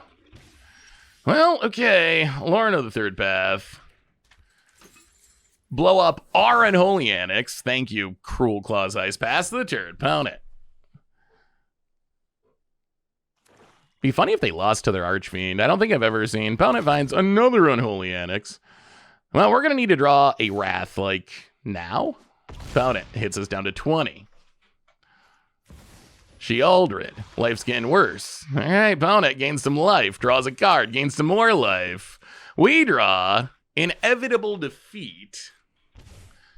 Well, I mean, that lets us get rid of Sheoldred. Gain a little life. Hit ya. Down to 7. Oh, the extra life they gained is huge. Pound it. Land. Fires up a Soulstone Sanctuary. Gonna go to combat. Gonna get in. Hit us for 9. We will take it. And make a 6/6. Well, all right. We need the Wrath. We need the Wrath. We have them in our deck. That's the end. Good card, but not what we need right now. That's a Plains. Good card, not what we need right now. Lorna of the Third Path. Elspeth. Good card, but not enough. And we're dead. Oh! Well, you know what won that game? Our Unholy Annex from the Cruel Claws heist. All right. I mean, we'll keep it. See what we're up against. Opponent, Schwamp, and Duress. It's so funny. I feel like this deck is pretty well set up to deal with the Prowess deck, and we have just played all mid-range and control. I don't know if the arena meta is shifting or something, but it's kind of hilarious how often, like, yeah, I don't know. I don't believe the conspiracy theories of arena's matchmaking trying to like determine what you play against or whatever, but it is funny that we've played against Golgari a lot. Well, I mean, I guess we play this authority of the consoles, not expecting it to do a ton in this matchup, but might as well get it down. We gotta hope we draw a land. Opponent, Sentinels of the Nameless City. Tapped, we gain a life, and land. Ooh, all right, that's not a land. Definitely not a land. Opponent. Going to combat. Getting in. Yeah. Gonna make a map. All right. Well, we will untap. There's a land finally. Our opponent passing with their mana up instead of cracking maps, and them knowing our hand, makes me very suspicious that they're just gonna kill this, but we're gonna run out that Holy Annex because we don't really have anything else we can do. Do we get to draw a card? Hopefully, maybe, perhaps. All right, well, we get the Annex trigger. Find another land, okay. Missing that one land drop really hurts, but we're kind of getting there now. We can double Helix next turn, that's something. I don't know if we want to double Helix as Sentinel, but that might be where we're at. Opponent's going to fire up the Restless Cottage. Sure. Get in, hit us. Make a food. Make a map. Down to 9. Well, play the land. Pass the turn. Down to 7. Ooh, tap land. We do need to start getting back some life. We found the monastery, though. Opponent. Gonna crack a map. Yeah, let's kill it. So Lightning Helix. And Lightning Helix. Get rid of the Sentinel. If our opponent doesn't have a land, they can't fire up the Restless Cottage, which is nice. Scavenger Regent. Sure. And a tap land. Ooh, we draw an untap land. So how do we want to do this? Elspeth make tokens? They probably have removal in hand. We could make them just sack the Scavenger Regent. And I guess get back a Lauren. Let's play the land. I think we're going to Elspeth. Let's get down to Elspeth. Start making tokens. Draw a card. All right, more flankers. So it's more life gain. Eventually. That is one thing this deck's really good at. It's really good at gaining life. Found it. Getting in at the Elspeth. Interesting. Did not crack the maps. All right. Elspeth down to 2, but not dead. Harvester of Miseries. All right, gonna get rid of our tokens. That is annoying. That is definitely annoying. Donna plays a land and passes. Temporary lockdown, not great here. So, well,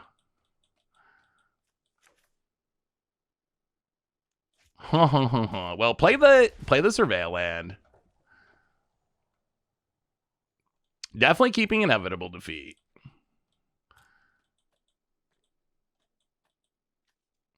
So we can Elspeth make tokens. So let's Elspeth make tokens. I welcome all Gix's command.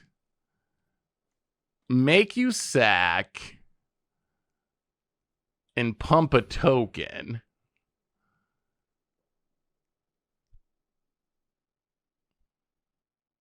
So we get rid of the harvester. We grow a token, pass the turn.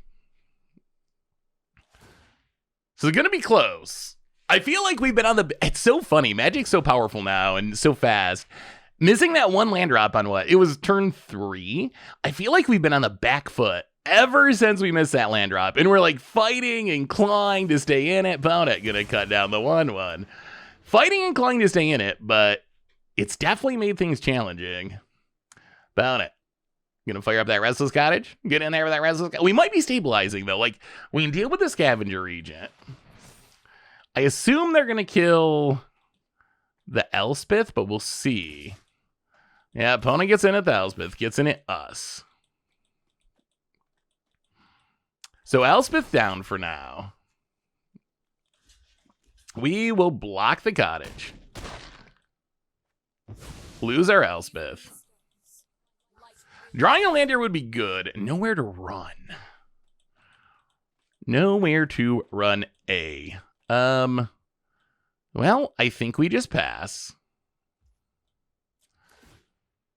Draw a card. Another authority of the console's down to 9. But we have ways to gain back life. Opponent gonna crack a food. Sure. Opponent. Combat. Gets in. Well, we will inevitably defeat the Scavenger Regent.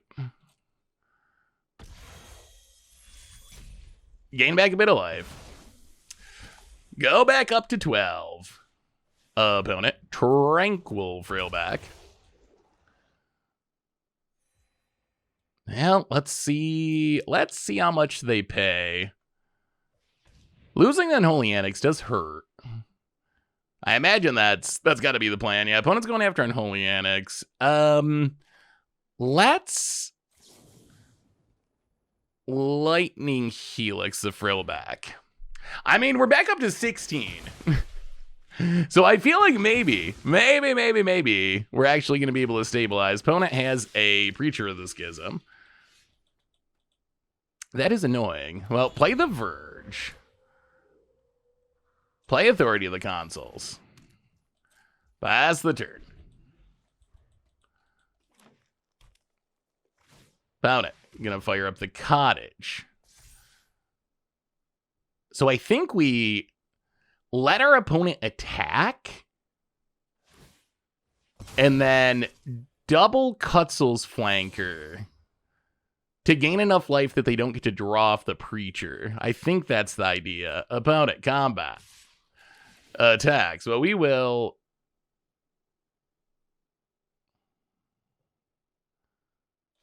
Opponent, what are we targeting? All right. We will flash in the Cutzel's Flanker.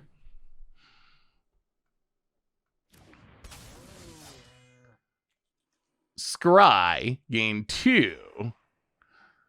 Elspeth seems good. Land to the bottom, Elspeth to the top.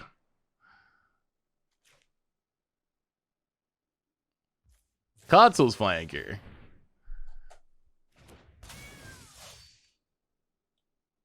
Scry, gain 2. Land to the bottom, Elspeth to the top. So the opponent gets to make a 1/1. All right, they're going to go for the throat. Sure. Opponent goes for the throat. Wait, why'd they get to draw a card? Didn't we have the highest life total? Hang on. Oh. All right, I guess we got the timing wrong. That's kind of awkward. Well, let's play an Elspeth, start making some tokens. Pass the turn. All right, opponent, what do you got? Oh, yeah, I thought I was being smart and playing around that Preacher, but apparently not. Opponent gonna crack a map on the Preacher. It's a Sheoldred. So our opponent can attack and draw the Sheoldred and play it. Opponent, combat. Gets in at the Elspeth. Draws the Sheoldred. Well, we will block. We can just know where to run an end of turn to get rid of the Preacher. Llanowar Elves, that's fine. We gain some life. Plays a land. And, wow, not going to shield her. All right, we will know where to run. Get rid of the Preacher. That went better than I thought. I am very surprised our opponent didn't shield it. But we will accept it. We draw a useless land. Well, that's Elspeth. Make some tokens. Play the land. Pass the turn. Actually, let's get him for 1. I don't think... Are they going to fire it up? Yeah, there's no way, right? It's too risky, yeah. I figured it was a free point of damage because it didn't seem like it was worth firing up your creature land, but our opponent thought about it. But then you got to think, well, why would they attack me if I just get a free kill on their creatures? So, got him, I guess. About it. Land. Now we get to start Quarry Mounting, which is nice. Wow, opponent finds a Terrace Under. That's a big hit for our opponent. That's a big hit for our opponent. Elspeth number 2 down. The only good news is we have the Quarry Mountain Monastery. Our opponent does not. Opponent, Cottage, getting in. Well, I mean, let's Monastery, see what we can see. Losing the Elspeth is annoying. Sheoldred's Edict.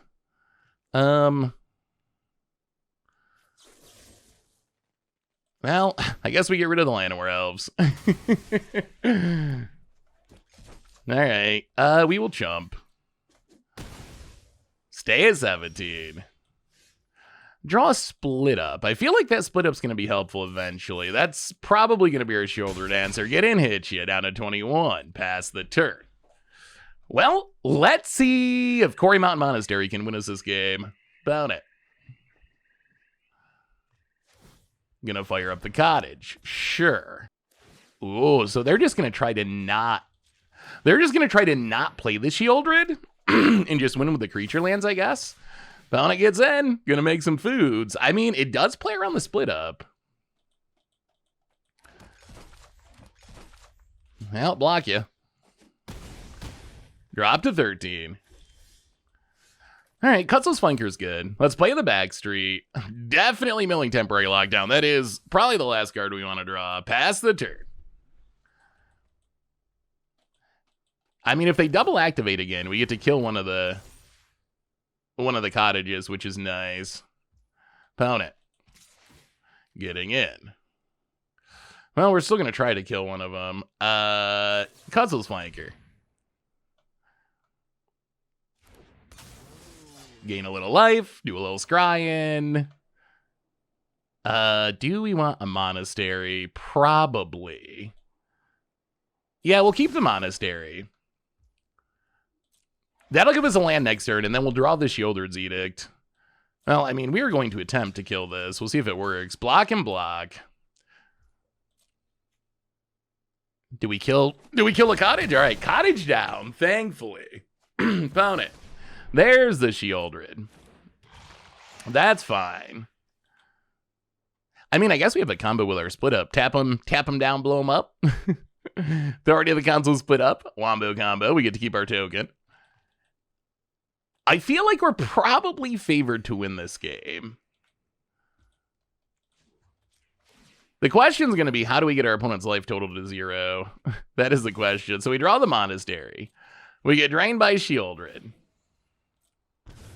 We play the Split Up to destroy all tapped creatures, like Sheoldred over there.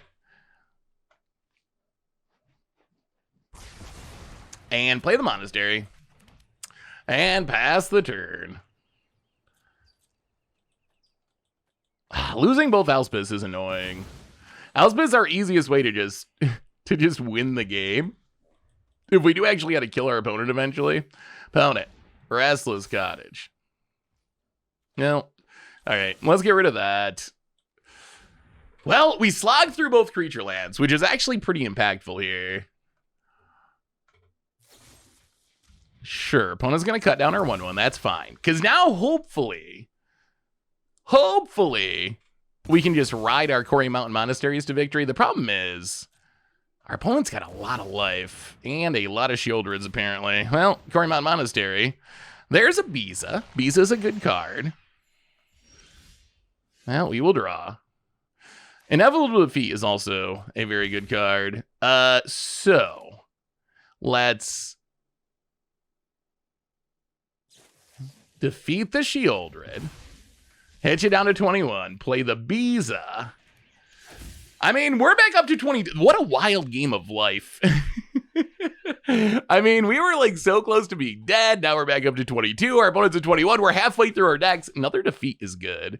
Well, go to combat. Get in the Biza. Hit ya. Down to 17.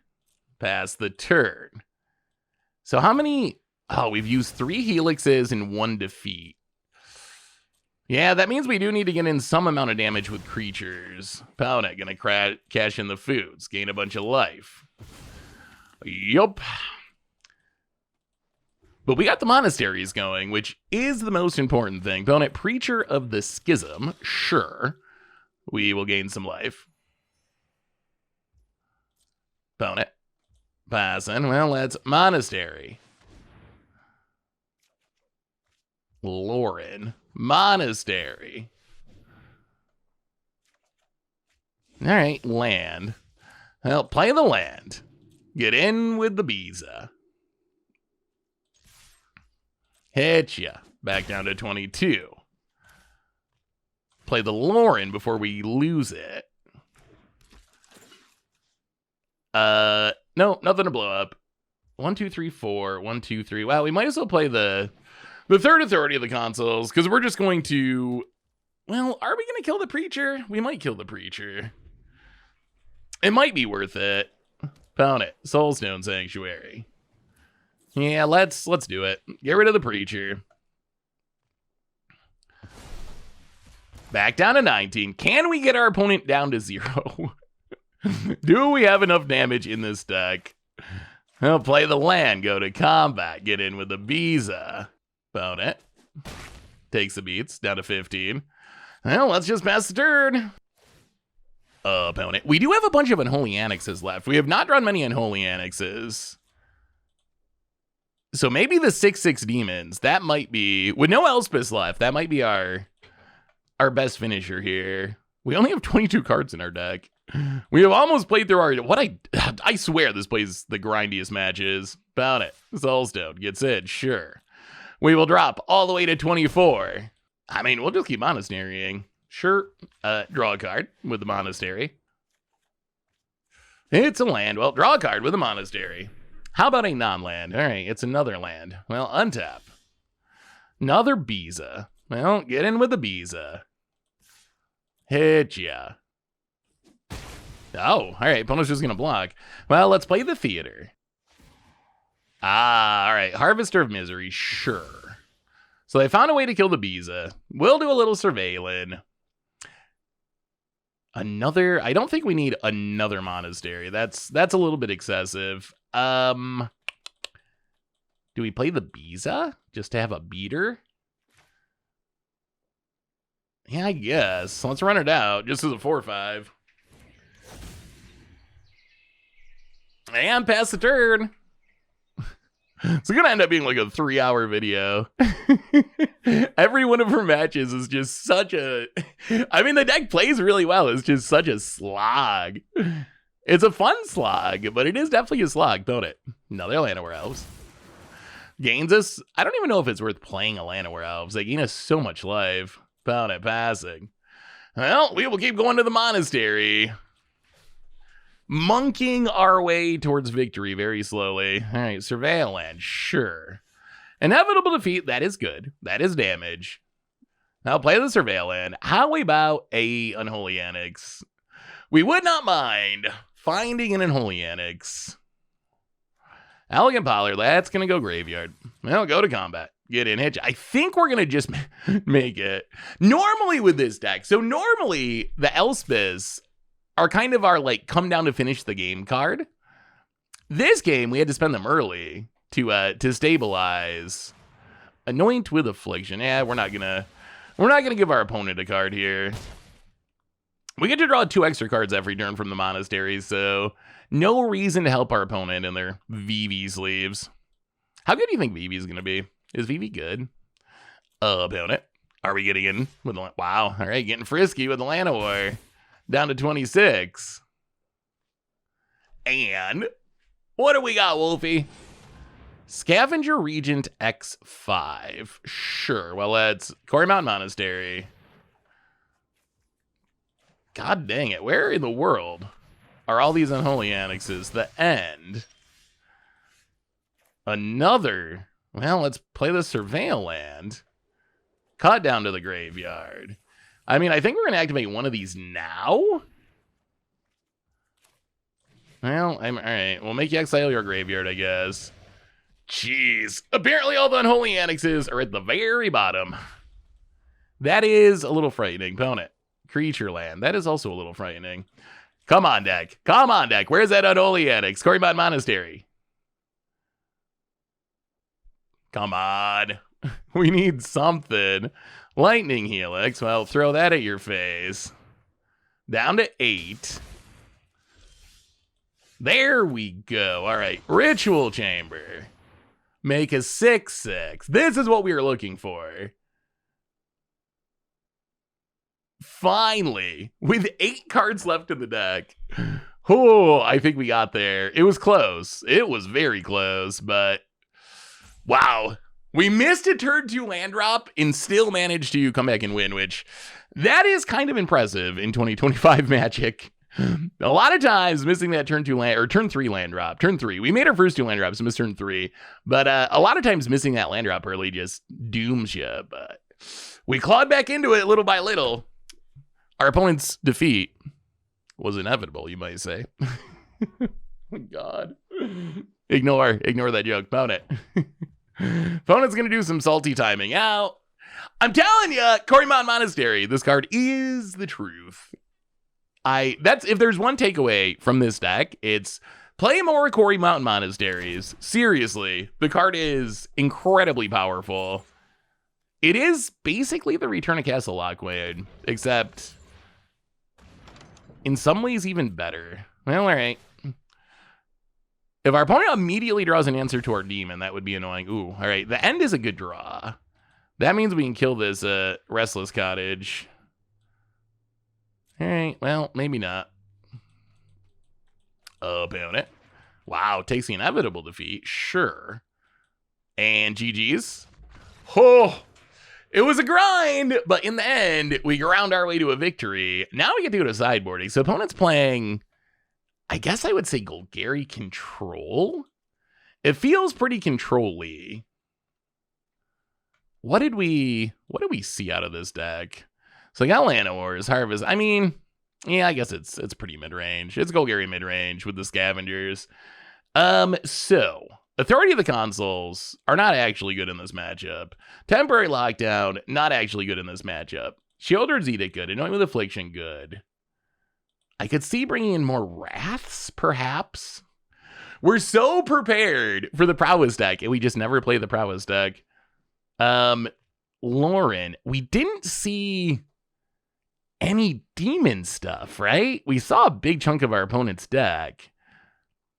They got to be playing Unholy Annex, though, right? Or no? Could they actually not be playing Annex? I feel like if you're playing Golgari, isn't that one of your best cards?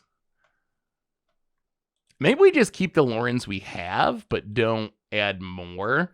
I do kind of want the Deadly Cover-Up. I also wouldn't mind the Realm Breaker. The Duresses could be fine. Maybe like go down a Flanker for an Exercise? Let's try it like that. I think that's fine. All right, Wolfie.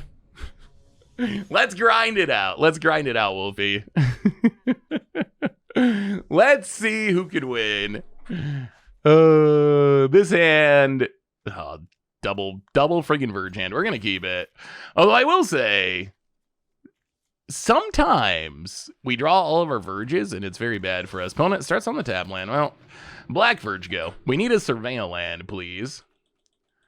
We have a absurd amount of removal if we can cast it. Opponent Llanowar Elves. Well, we will cut that down.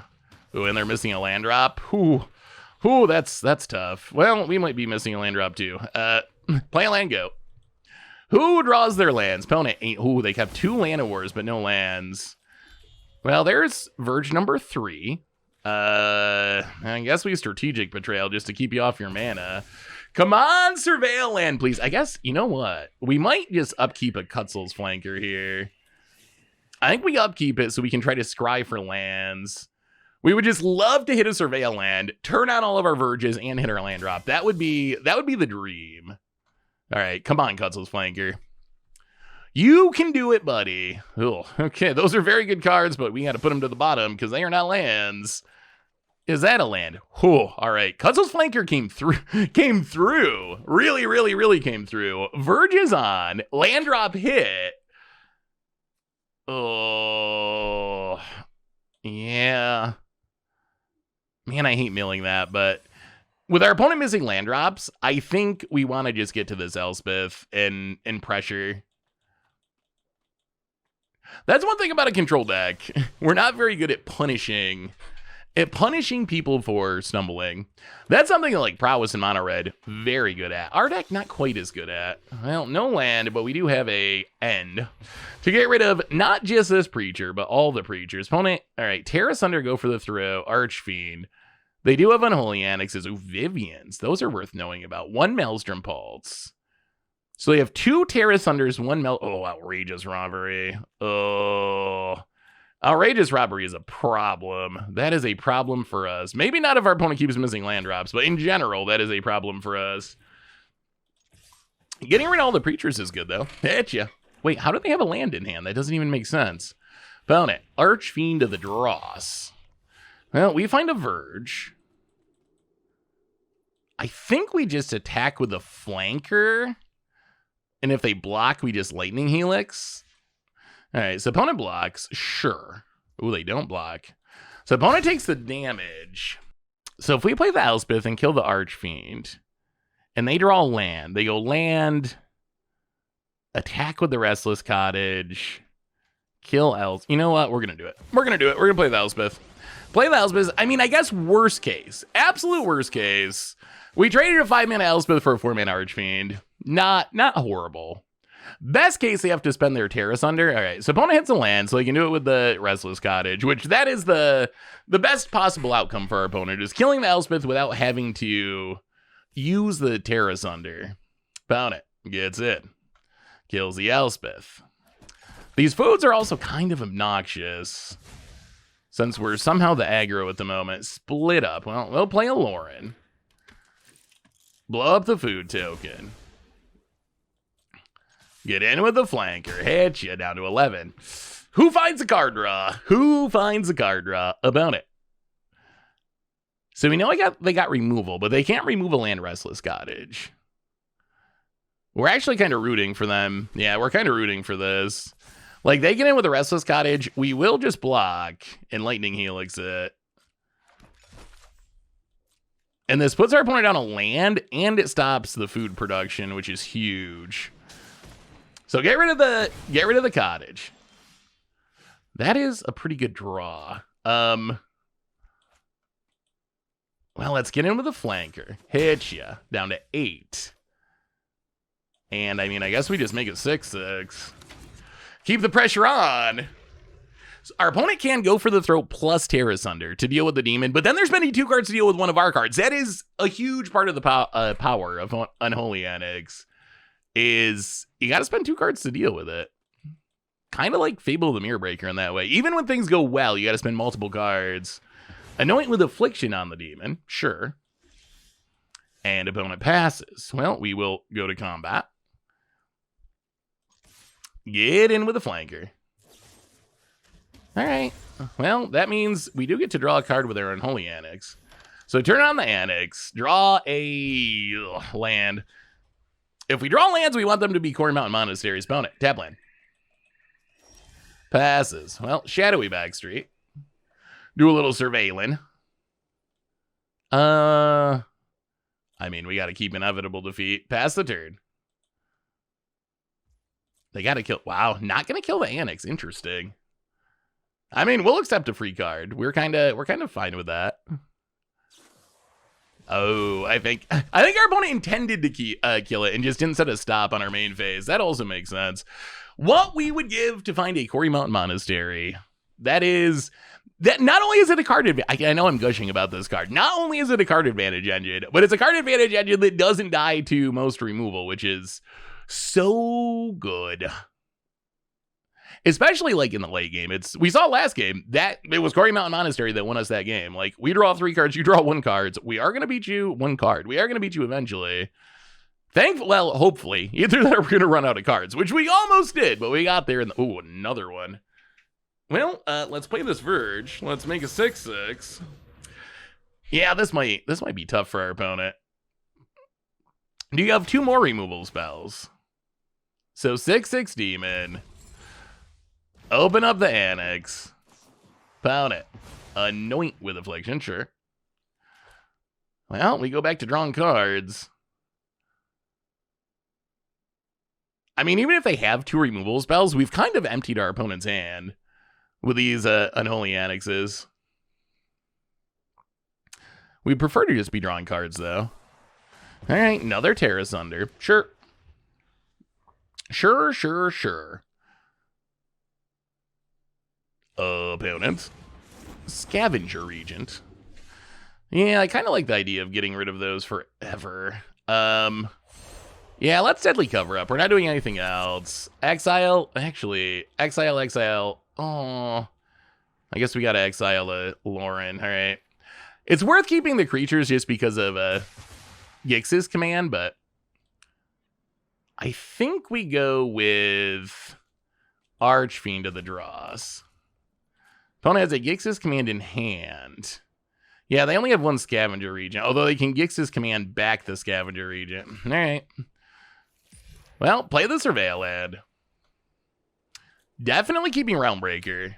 Realmbreaker is kind of the mirror breaker in these grindy matches. That's a way that we can make our opponent mill out before we mill out, which is kind of relevant here. Opponent passes. Well, let's break some realms. Is a little awkward into the Gix's command, but We're getting free lands, including Restless Cottages, which I think is worth it. Pass the turn. Opponent on the clock. Oh, okay. I actually am fine with this. Outrageous Robbery is the card I am most scared of out of our opponent's deck, because if they get a bunch of mana and just cast it in the late game, we don't have a way to interact with that, which is really, really bad. Thankfully, our opponent just spent it X = 2, which is about as much as we could hope for. There still is some... What creatures do they have in the graveyard? They can get back Scavenger Regent, and I guess that's it. So much more removal exiles. Well, you got a choice, opponent. Split up or inevitable defeat.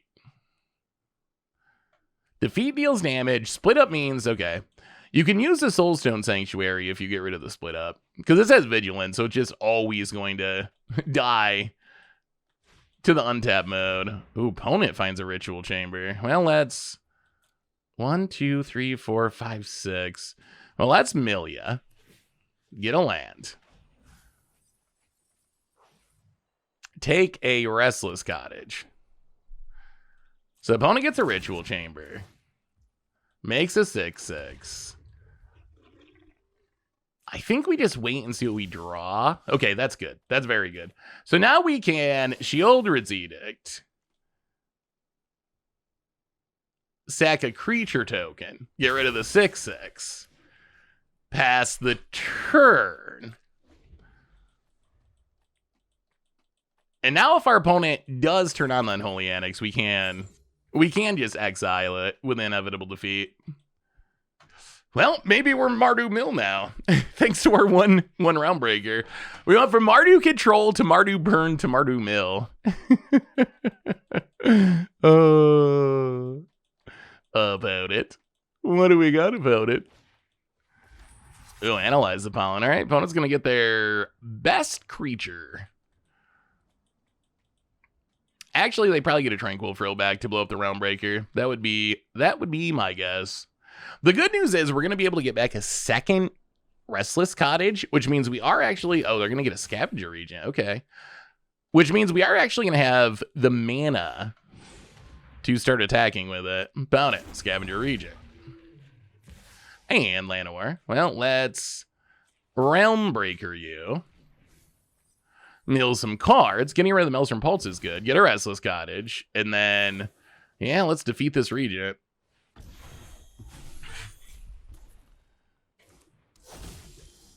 Ooh, Gix's command. So they have Scavenger Regent in the graveyard. Yeah, I think we just fire up the Cottage. The Cottage can exile the Regent anyway. So get in, hit ya. Exile the Scavenger Regent. So his Gix's command looking worse and worse. Found it. I'm going to block with a Llanowar. So they can turn on their Soulstone Sanctuary and then try to Unholy Annex. Another Restless Cottage. Yeah, you can get back here. You can get back your Llanowar. That's fine. We have somehow managed to make this Gix's command do absolutely nothing.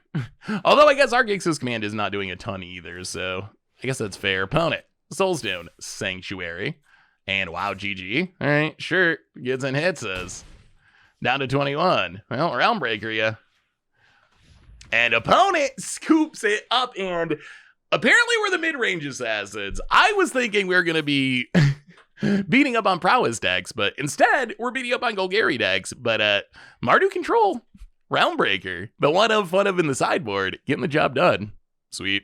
So what did we learn this week about Mardu Burn Control in Standard? And record-wise, we're right at 50% win rate. Unfortunately, my tracker wasn't working when I first started recording because of an update to Arena, so I don't actually have the untapped.gg stats for this one, but we're right at 50%, I believe. The weirdest part of this deck is this is a deck that I kind of was designed to deal specifically with the prowess deck, right? Like, we have the authority of the consoles and the temporary lockdowns and the high noons in the sideboard. We have a ton of action for prowess, and prowess is the most played deck in the meta by a huge margin. And how many times did we play against prowess with this deck? Literally 0 times. We did not play prowess or mono red once. Instead, we ground through a ton of black mid-range and control matchups. Just again into so much Golgari and Orzhov, just these grindy black mid-range decks. The good news is our deck actually felt pretty good in those matchups, even though we're very focused on aggro. Just having all these inevitable defeats and being able to kill anything that our opponent plays and then eventually just burn them out of the game.